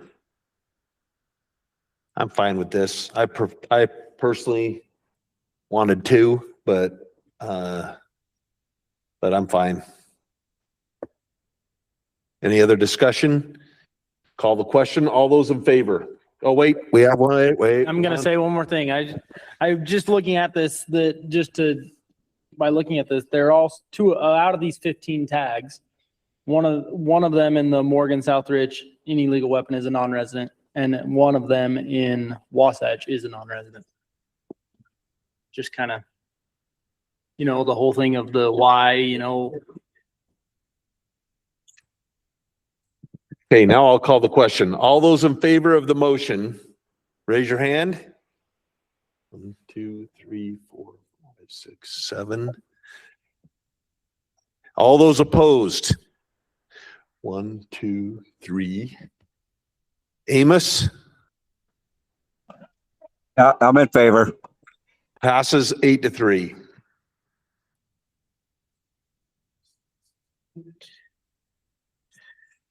We're on to agenda item number 10, 2026 CWMU Antlerless permit recommendations. Darren is up here. Questions from the RAC for Darren? I have a question, Darren. Okay. Is that Northern, with all the CWMUs, is it still over objective? Yes. And so why is there a relatively significant decrease in recommended permits on the Deseret? For elk. Yeah. So that was a compromise. Deseret was concerned that, they've had a couple years of 425 permits. They've also offered additional cow permits to the hunters that are on the ranch. Have they killed them? Yeah, so they've killed them and they're still over objective. Right. Yeah. So the unit itself is over objective, and Deseret, of course, is a big part of the unit, but it's part of it. So they wanted to be more aggressive. This is where we feel comfortable. We haven't had a flight there. We were scheduled to fly this winter, and of course the conditions just weren't that great. So Jayla is scheduled to fly this winter. The bottom line on this is that we asked for a commitment from them. They would continue to maintain the harvest that we need in order to get that population back into objective with these permits. And so again, remember that on those over objective units, they can offer a second cow permit to their cow hunters, and they plan to keep doing that. Their concerns were a couple fold. One is that with that number of cow hunters, they felt like maybe they were moving elk around and sometimes moving them off the ranch. Other ranches though. Right. It doesn't Yeah. go to public. It's from one private landowner to another. But obviously the RAC can do what they will. But we felt comfortable with 360. We felt like with their commitment, continue to harvest, maintain their cow harvest, and that way they have to deal with fewer individual hunters, but they'll still be working towards harvesting those elk. So that's kind of where we are on Deseret with elk. Question on that. You said they wanted to be more aggressive, meaning they wanted less. more. Yeah. So tags we cut? went went through it, went through our numbers, looked at, they have an individual biologist that looks at things too. And this was sort of where we landed, but we didn't feel comfortable cutting any more than this. This is sort of. Are they still harvesting all their bulls so they're not moving the bulls off? Right. And they are planning to add that second cow tag again for anybody who draws this year. Yeah. So that'll be available for an option available, all cow hunters, all the public cow hunters. We'll also offer them to their buck and bull hunters as well. So. And I think last year they had 425 cow permits. They wound up with about 600 total cow permits on the ranch. So, and how many elk are on the ranch? Do you have any idea? That'd be a Jayla question. I'm not 100% sure. Yeah, sorry, Brock. Maybe you. I don't know if you guys have that, but I'd be surprised because we haven't had a flight there for a couple of years. 425 is nothing.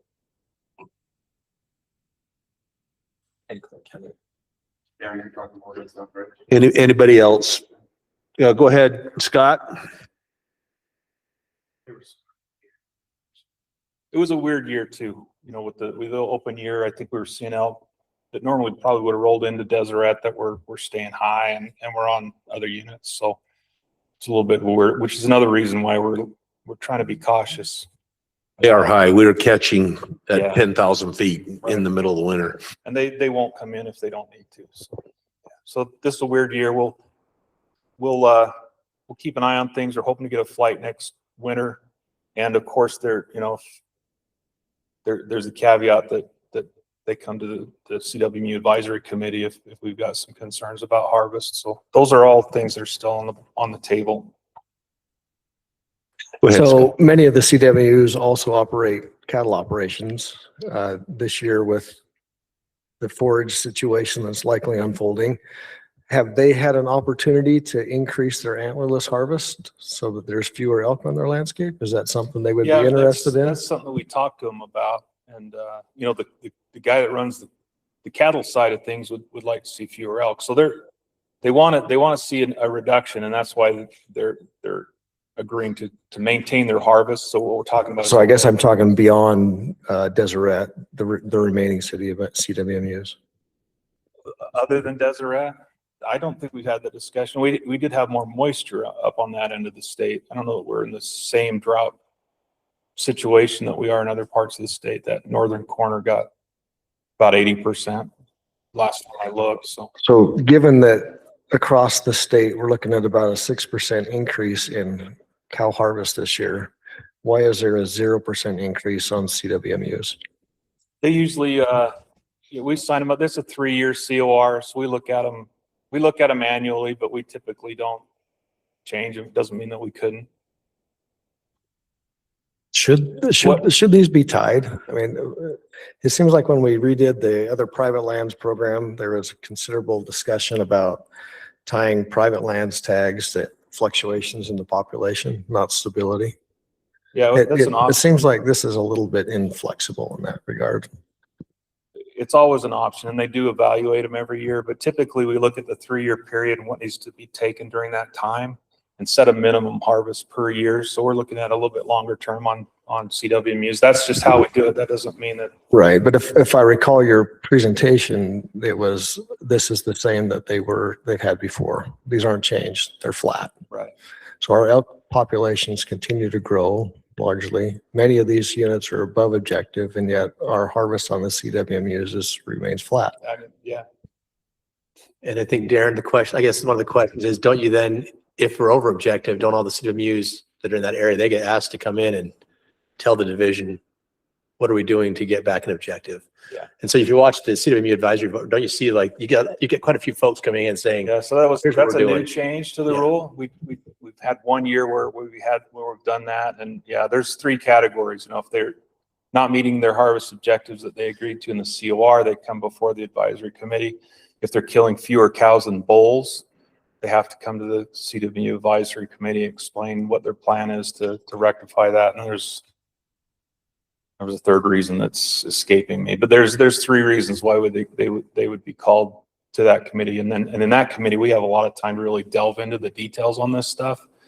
And so, that was something that we added to the rule in order to make sure that folks felt a little bit more responsible for working through those agreements as far as harvest goes. But you're right, they don't change a lot year to year. And so, it doesn't mean they can't.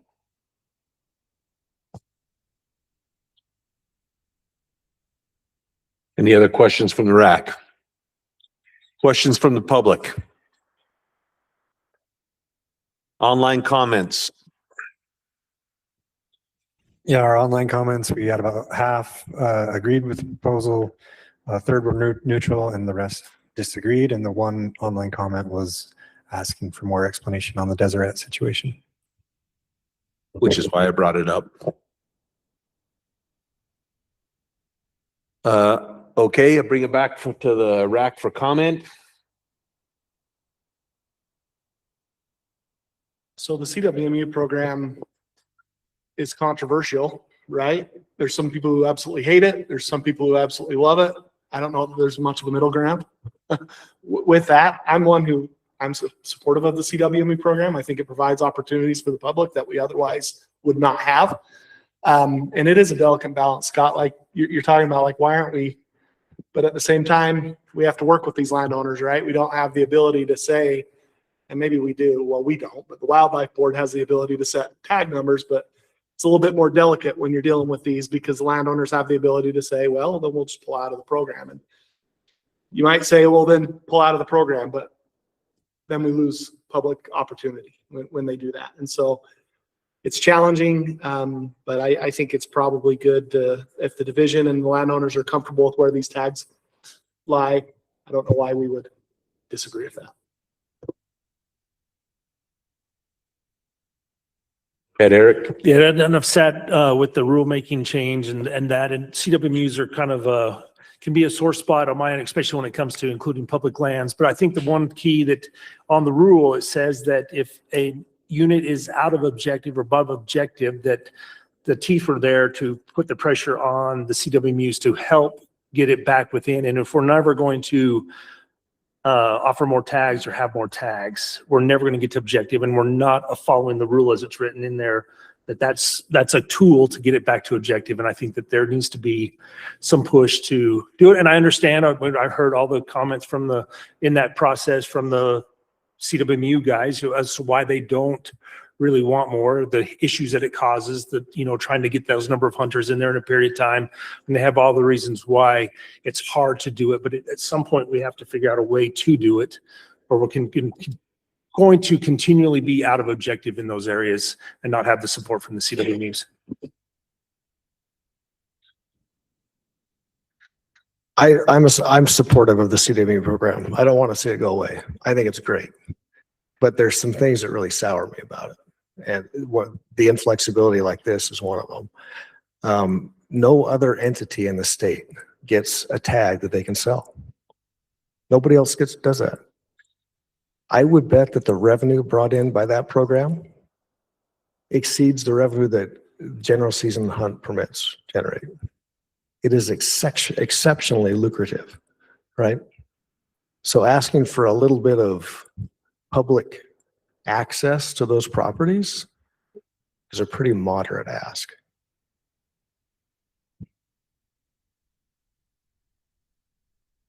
No, I don't know how I feel about this. I brought it up because it was an online comment that resonated with me a little bit, and I wanted to hear why. There wasn't really a why. It sounds like maybe it's getting harder to hunt the bulls, and so they want a little less pressure on the unit so that they stay in more accessible areas. And it feels an awful lot. There's just a handful, really, right, of the CWMUs that we even question. But there's one big one, the big player that seems to always be the problem child, where we can't seem to fall within the objective, right? And I mean, I agree with what has been said so far. I think it's a very valuable program to both the public and obviously to the operators and the owners. But at the same time, rules have been established and we're holding everything else to the same standard. There's rules and there's objectives, and why is this different? I'll say I do have personal familiarity with Deseret. I've probably been on at least a dozen cow elk hunts on that unit alone between myself and my family. We've been up there a lot. They're probably not the ones that we ought to say aren't doing their job to kill cow elk, because they're killing a lot of cow elk. And it's a unit objective, not just a Deseret objective, right? And so there's probably people around Deseret that could help with that and do a better job with that. I get what you're saying. I was concerned when I saw that reduction, but with the agreement that they're going to offer that second cow tag, I mean, you're still looking at 500 plus cows getting killed off that unit this year. It's a lot of cows, and most of those are going to be public hunters. The vast majority of those are going to be public hunters.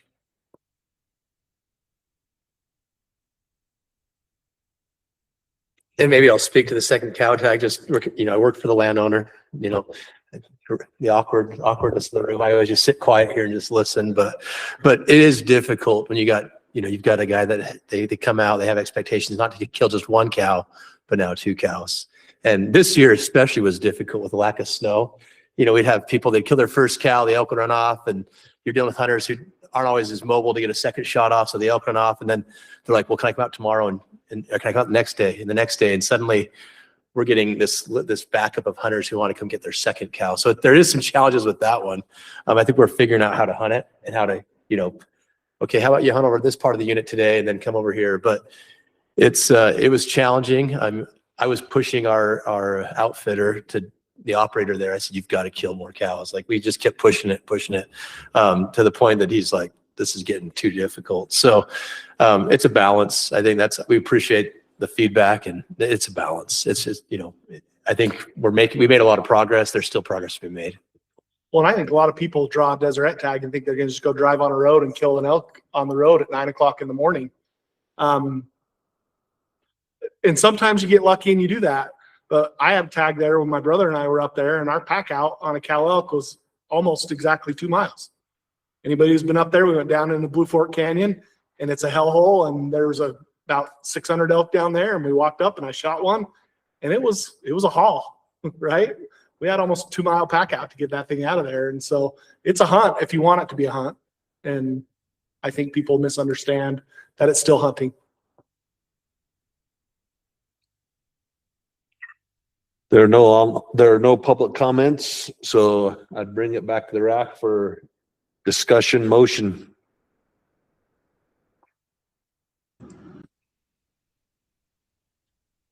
I'd just like to see some way that we tie, if we're doing, general increases in the surrounding unit and cow numbers, it ought to be tied to the CWMUs as well. If we're doing a 6% increase generally on the adjacent public lands, I'd like to see a 6% increase on the CWMU, a number of permits, or maybe a minimum of 1, because so many of them have so few permits, 6% is going to be nothing, right? Deseret's a unique situation. I applaud them for bringing 500 people out there to try to kill elk. That's incredible. I agree. To 500 come what may people, if you shoot half of that, awesome. If you double the number of people, you're probably not going to shoot anymore. I don't know what to do in a situation like that. But on the remaining of them, I think it's got to be tied to the adjacent properties.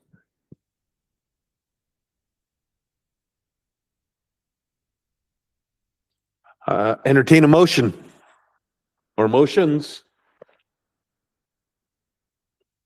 I would make a motion to accept the tags or the permit numbers as presented. I'll second. So we have a motion on the table to accept the recommendations as presented with a second.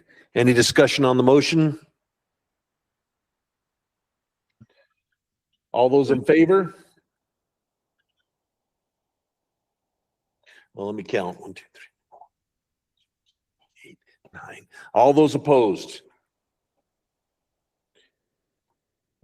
Amos? Favor. So 10-1 with a recusal passes, which brings us to. Scott, comment on that, or did he already? Do you want to? I understand. Yes. So the comment is that it's like to see it tied to what's happening on the general unit. So maybe get that in the notes so I remember when I get to the board meeting. So thank you very much. Agenda item number 11, the aquatic rule amendments for our R657-3C and R657-59A. Is Randy online? Awesome. Yeah, I'm here. Questions from the RAC for Randy? I got one. Okay, Shocker, right? I wasn't expecting that. Yeah. Maybe I'll become the fishing guy on this rack. I watched the presentation. I saw that these zebra mussel or the zebra snails aren't impacting the spring snails, all this other things. So we want to allow and do all this other stuff. What if we get down the road in a decade and realize that our information right now is wrong? How do we put that cat back in the bag? I think specifically how we're managing to get to your question here is, we're interested in protecting our native spring snail populations. So this rule change, or these two rules that we're proposing changes for, really are related to changes with New Zealand mud snails, which are an invasive species. They're not native to the state. But if you focus in on our native spring snail populations, they have fairly isolated populations. I mean, we've got a good number of them across the state. There's 20 or 30 species, and I'm not sure how many springs, but it's probably a couple hundred springs, but we're talking very small springs in the state that have these native spring snails. But anyway, the intent of our rule is to allow the stocking out of these hatcheries that have New Zealand mud snails after we issue a COR. So that's going to allow us to review on a case-by-case basis where the pond is located, and basically evaluate how connected that pond is to potential habitat that has native spring snails, and make a decision on whether or not we would allow stocking or not allow stocking. So the intent here is we maintain protections for our native spring snails by evaluating each stocking and considering, again, the potential impact. So, to your point about letting the cat out of the hat, I think the intent here is to propose some rules that allow hatcheries that have New Zealand mud snails to stock some fish, provide some additional opportunities for people to purchase fish from growers that have New Zealand mud snails, while continuing to protect our native spring snail populations and not let that cat out of the hat. I get it, and that makes sense, and you give me a little bit of comfort. I just, as an angler, my entire life, we've been warned about aquatic invasive species. Like, that's been pounded into my head as a fly fisherman for 40 years now, 35 years. So it makes me a little bit nervous. Yeah.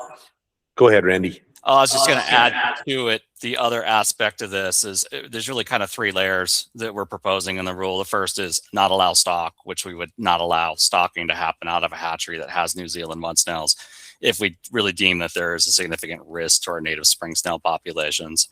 The next layer, which is slightly more restrictive, would allow stocking with purging happening before those fish are stocked. So the intent of purging is the fish would go through a process where basically they're held off of feed, put in a raceway that is clean so it doesn't have New Zealand mud snails, and that greatly reduces the risk of inadvertently moving New Zealand mud snails. So the intent is we'd probably approve that kind of COR in a lot of situations where there's some potential fisheries impacts. And the third scenario is not require purge, which is the easiest for the private producer because the purge process is very labor intensive, but we would allow that in areas where there's already New Zealand mud snail population. So the intent with that is you're not furthering the distribution of New Zealand mud snails across the state.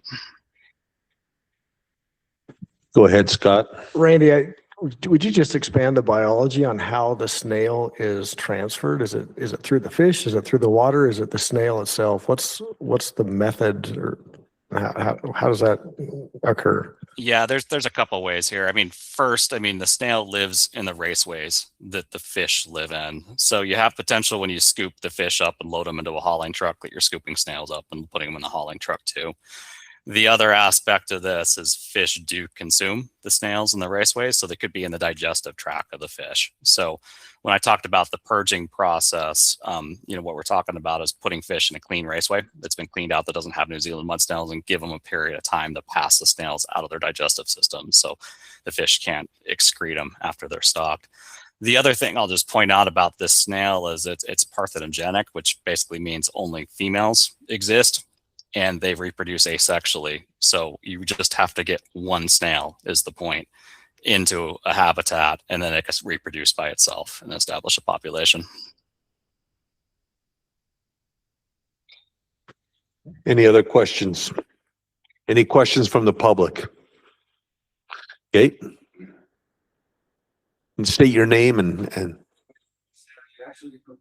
My name is Andy Satterley. Actually, I manage Cove River Ranch. There's a fish hatchery down there in Richfield, and they've been selling fish there since 1910. You mentioned the COR requirement. Is that something that's going to be across the board for all customers that want fish from any hatchery, or just hatcheries that have the snail? Our intent is just for hatcheries. This is what we're proposing, hatcheries that have the snail. So that would be the only hatcheries that be impacted, would be those that have the snails by this requirement. Okay. And do you have, you mentioned, I talked to you via email, you said something about a map of the state showing where the snail is. Do you have any data on that, or when we could have access to that? I could provide that if you want. I mean, we've got maps of known distributions of native spring snails in the state. We've got maps of known distributions of New Zealand mud snails in the state. I think the thing I kind of expressed some hesitation about is, and I'm happy to share the stuff, but I think there's a lot of unknowns in some of this. New Zealand mud snails, I think we don't have a full picture of what their distribution looks like across the state. And then our picture of how native spring snail populations across the state. I think we've got an idea of what springs they're located in, but I think some of the taxonomy of those is evolving a little bit. So there's a lot of flux going on, I guess is the point. And really our intent is to look at this a little bit harder based on these maps and try to shore that up here in the next few years. So if a person wants fish for their private pond and they apply for a COR, what's the process going to be for that? Who's going to determine if their pond is in a location that has snails already or not? So that COR application would come to the division, and the division would then look at that COR application and consider basically where the pond is situated, whether there's New Zealand mud snails in that area, whether there's native spring snails in that area, and then make a determination on whether stocking could happen. Stocking could happen without purging. It could happen with purging, or it couldn't happen. And our intents, we'll put together some criteria, but really we would only deny a COR application if there's a direct potential threat to a native spring snail population. Otherwise, our intent is to really limit those situations and allow stocking in most situations across the state. And our hope is in most situations allow it without purging. Okay. Thank you. thank you very much. Any other questions? Public comments? With the online comments, we had about 75% agreed, a quarter were neutral. And yeah, that's all the, and then there was one, yeah, that we didn't get any online comments, but we do have, yeah, 2 public comments here today. Okay, comments from the RAC? JT? Just had a question. Do you have any example of a situation where the New Zealand mud snail got into a waterway that was a native snail population? What happens when that occurs? I don't know of any specific examples of here in Utah where New Zealand mud snails have got into a waterway that has native spring snails. Native spring snails primarily, this isn't entirely true, but primarily in the West Desert, they're primarily very small kind of spring populations. What we suspect, however, is that native spring snails and New Zealand mud snails are very related to each other. They're cousins to one another. And the densities that New Zealand mud snails can attain are really astronomical. They could get to very, very high numbers. And what is fully anticipated is there'd be a negative impact on these native spring snail populations where New Zealand mud snails would just dominate the population and outcompete those native species. Any other comments from the RAC? We have 2 public comments. The first commenter will be Andy Satterley, followed by Amanda Price. Andy? So yeah, like I mentioned before, I manage the fish ranch down in Richfield, Cove River Ranch. They've been open since 1910, selling fish. I don't know when the snail showed up, but we do have it. We've had it as long as I've been there for the last 10 years. And Utah doesn't require AIS testing. So we've been planting fish everywhere with no major issues. We do a purging protocol where we put them in a raceway for 3 or 4 days, and that gets rid of everything in their guts. one of our major issues is the state of Arizona Fish and Game. We sell them like 50 to 70,000 pounds per year. And since they found the snail in August of last year, Department of Agriculture contacted Fish and Game in Arizona and let them know. I actually called them first to let them know because I have a pretty good I know the guy that runs the whole program over there, and they stopped buying fish from us. So I dove down real deep into what this snail actually does. Why is it prohibited? It does reproduce quickly, but it doesn't really affect any animals. It's not like the zebra snail that gets onto boats and stuff like that and really takes over environments in that aspect. This New Zealand mud snail is a tiny little 3 to 4 millimeter snail. And there's not really a whole lot of data on what it does to environments other than it could potentially outcompete a spring snail, which I did find one study that was published from 2007 that was inconclusive. They put the New Zealand mud snail in with the spring snail, and all they did was kind of move around and nothing happened after that. This was a study done by the department or the University of Utah. So it's just tough to say that there's not a lot of information on what this snail does to an environment. But when we're starting to require CORs for these private ponds, that means a lot of our customers are going to have to pay a fee to get an assessment done to see if they can get fish stocked or not. I have a feeling that a lot of people aren't going to want to get fish, which kind of stinks for our business. Right now we are on restriction. We can sell to areas that have the New Zealand mud snail, but we don't know how, because who's supposed to go out and check? How do we determine if our customers that we've been delivering to for the last 15 years do or do not have the snail? Is that handled by the Department of Agriculture? Is that handled by the DWR? It's tough to say. I would like to meet with some of these guys from the DWR. I've been asking for a couple months now to set up a meeting. We have clean water sources on our ranch, and we can create a drainable, cleanable raceway. And what we would like to do is use this clean water source that we've DNA tested that does not have the snail in it, build a raceway. We collect the fish, put them in the raceway, purge them for 4 days, and then we'd like to be able to sell fish unrestricted if we follow that protocol. And you know, there's a bunch of other things that we'd like to talk to the DWR before we start requiring our customers all to do a COR, because right now the rules say that if they have certain criteria met, they don't need a COR to stock on private ponds. So thank you. Thank you very much. Amanda?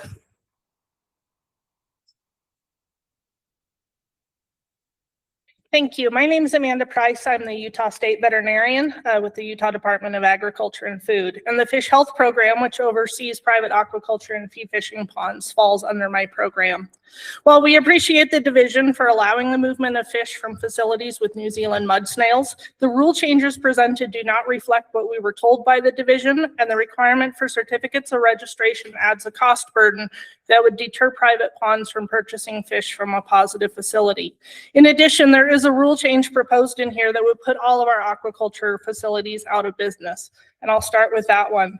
In R657 3C9 3B, it states possessed live aquatic animals must be housed where there is no risk that water and waste discharge from the holding tank can enter a public waterway or water body. All of our private aquaculture facilities have drainage that enters a public waterway or water body, and this rule change is impractical and would be impossible to meet for these facilities. The rule and policy changes associated with New Zealand mud snails were created without any consultation with my office or with private aquaculture. This would not happen with any other industry like cattle or sheep. My office was told by the division that there would be a map with low, medium, and high-risk hydrological units that would determine the stocking of fish within those units. There was no map or hydrologic unit list provided within the packet.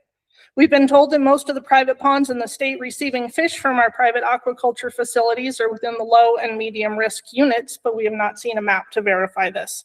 The absence of this map and list from this packet indicates that these decisions are being made behind closed doors without public comment or scrutiny. This rule change would require a COR for any pond purchasing fish from a facility with New Zealand mud snails. The cost of a COR is $110. Most private ponds are not going to be willing to pay that surcharge to purchase fish from positive hatcheries. If the purpose of the COR is to track which ponds have received fish, that can be accomplished through no-cost permits from my office. We have proposed this to the division and have not received a response. Research done by the division, particularly Randy, at its own facility shows that copper sulfate and purging are effective in eliminating the New Zealand mud snails from fish. We have put together a purging protocol that we believe creates a negligible risk of movements of snail from positive facilities. And I have the protocol with me and the research behind it available if you are interested. We had a meeting with Director Peck about the rule change and the purging protocol, and the division was not willing to look at this protocol until after this proposed rule change takes effect. I urge the RAC to encourage the division to work with my office to develop common sense solution to New Zealand mud snails and other diseases affecting private aquaculture. We ask that the division review the research that we have done on purging protocols, and we ask that decisions that affect private aquaculture be made publicly. Thank you.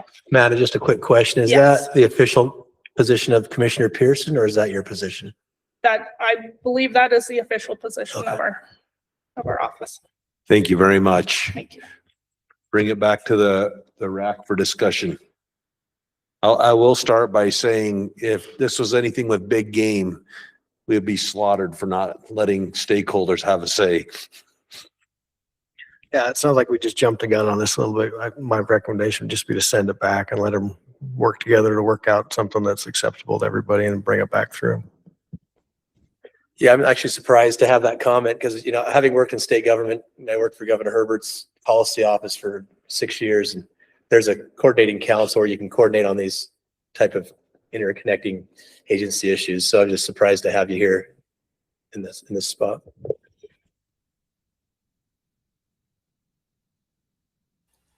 I was wondering if I could comment on some of this. For sure. Let's hear your comment. Okay, so first off, there is a state fish health policy board in place, and that is the primary venue that we have got with our private fish producers across the state. We attended a meeting. We proposed a rule change, this rule change that we're bringing forward, with one exception, which I'll talk about in a second, but we received nothing but positive feedback on that particular change. The one thing Amanda did discuss was the establishment of low, medium, and high risk areas across the state. That is something that at the time of being proposed was a conceptual idea that we were working at the time on the development of a model that would predict basically low, medium, and high risk areas across the state in terms of the impacts that stocking the New Zealand mud snail positive fish could have. In the end, when we looked at that model, it really did make sense, and it really got to some data gaps that existed across the state that were impacting the performance of the model. And particularly some of that was related to the distribution of New Zealand mud snails in the state. And also it was related to some uncertainties in the distribution and taxonomy of our native spring snails. And that put us in a position where we didn't want to bring forward any kind of recommendation that was based off of some zones that were described in a model that just didn't make sense from a biological perspective. So from a common sense perspective, we felt that the solution that we kind of came forward with and ended up proposed with requiring a COR, where we evaluate on a case-by-case basis, allowed us to put common sense into the process and look at basically the distribution, again, of New Zealand mud snails and the proximity of our native spring snails. Our staff have been regularly discussing this with the Department of Agriculture, so they're representative for the private aquaculture industry there, so there was communication going forward with that as well. So anyway, I just kind of wanted to just make some comments on some of the stuff that was said there.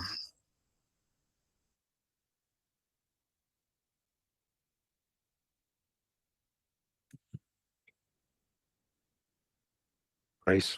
I have a couple questions for Randy. Randy, do you feel like these proposals or solutions make sense and are practical that you heard from the two comments from the public?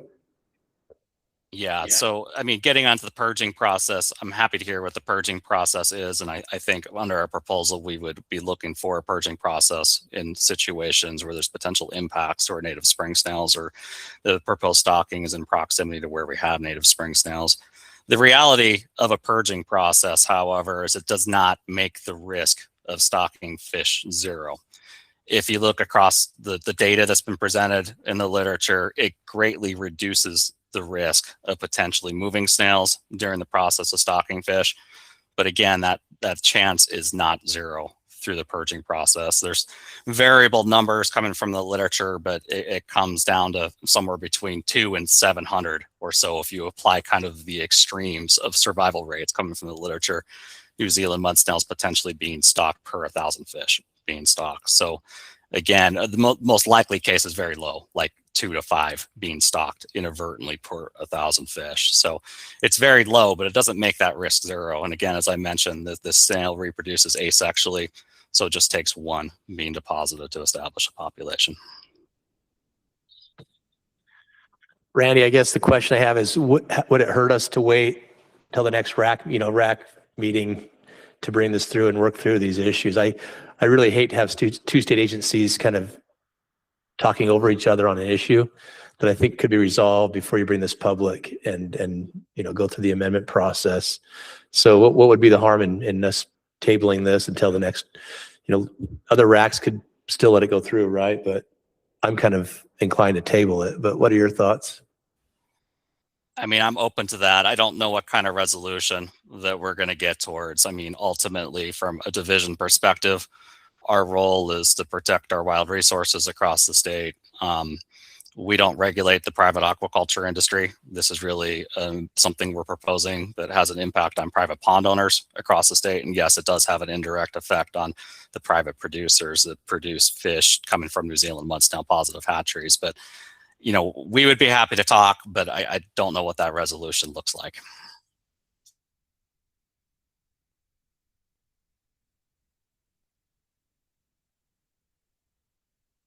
I'm open to a motion. I'll move that we table this recommendation and reject it at this point. So we have a motion and a second that we deny or we reject this motion from the division. Any discussion on the motion? I was so proud of myself coming prepared on an aquatics issue, and now I realize I know absolutely nothing about this issue. And so I'm probably on board with that if we're getting competing from different agencies, that probably needs to get worked out. Go ahead, Josh. Obviously, I know nothing other than what's just been said here, but it's like a surprisingly common kind of political situation almost, right? Where you got to have industry, people have to make a living, and there's realities there. And it could be that I don't understand, but if you're Randy, your responsibility is to protect the native wildlife. And if one gets out and has an impact, that's a huge failure. So to me, $100 test standing in the way is not a good enough explanation of a business. I don't know, like a business plan to risk what Randy's trying to protect. So yeah, and I don't know how much this is happening, or like we table it and by the time it gets back around, thousands of fish have went into places that are unsafe. I don't know. I mean, these are all things we don't know, and we're being asked to vote on it. And I feel very educated. I agree. Yeah. This kind of, I was just thinking of bighorn sheep and domestic sheep this whole time. I'm like, oh, this is kind of a similar type of situation. And I think what the state did, was it 5 years ago? I can't even remember, guys. It's 5-7 years ago when everyone met, worked through their differences and found a solution between state agencies. I think that's the solution still. It's just awkward to have a public meeting and have other state agency testifying against the division. It just felt kind of weird. So, well, and I'll just add to that, not even because they may not be able to get on the same page, but it sounds like one state agency saying we haven't really had a chance to chime in on this. And that's where I'm maybe a little bit more uncomfortable.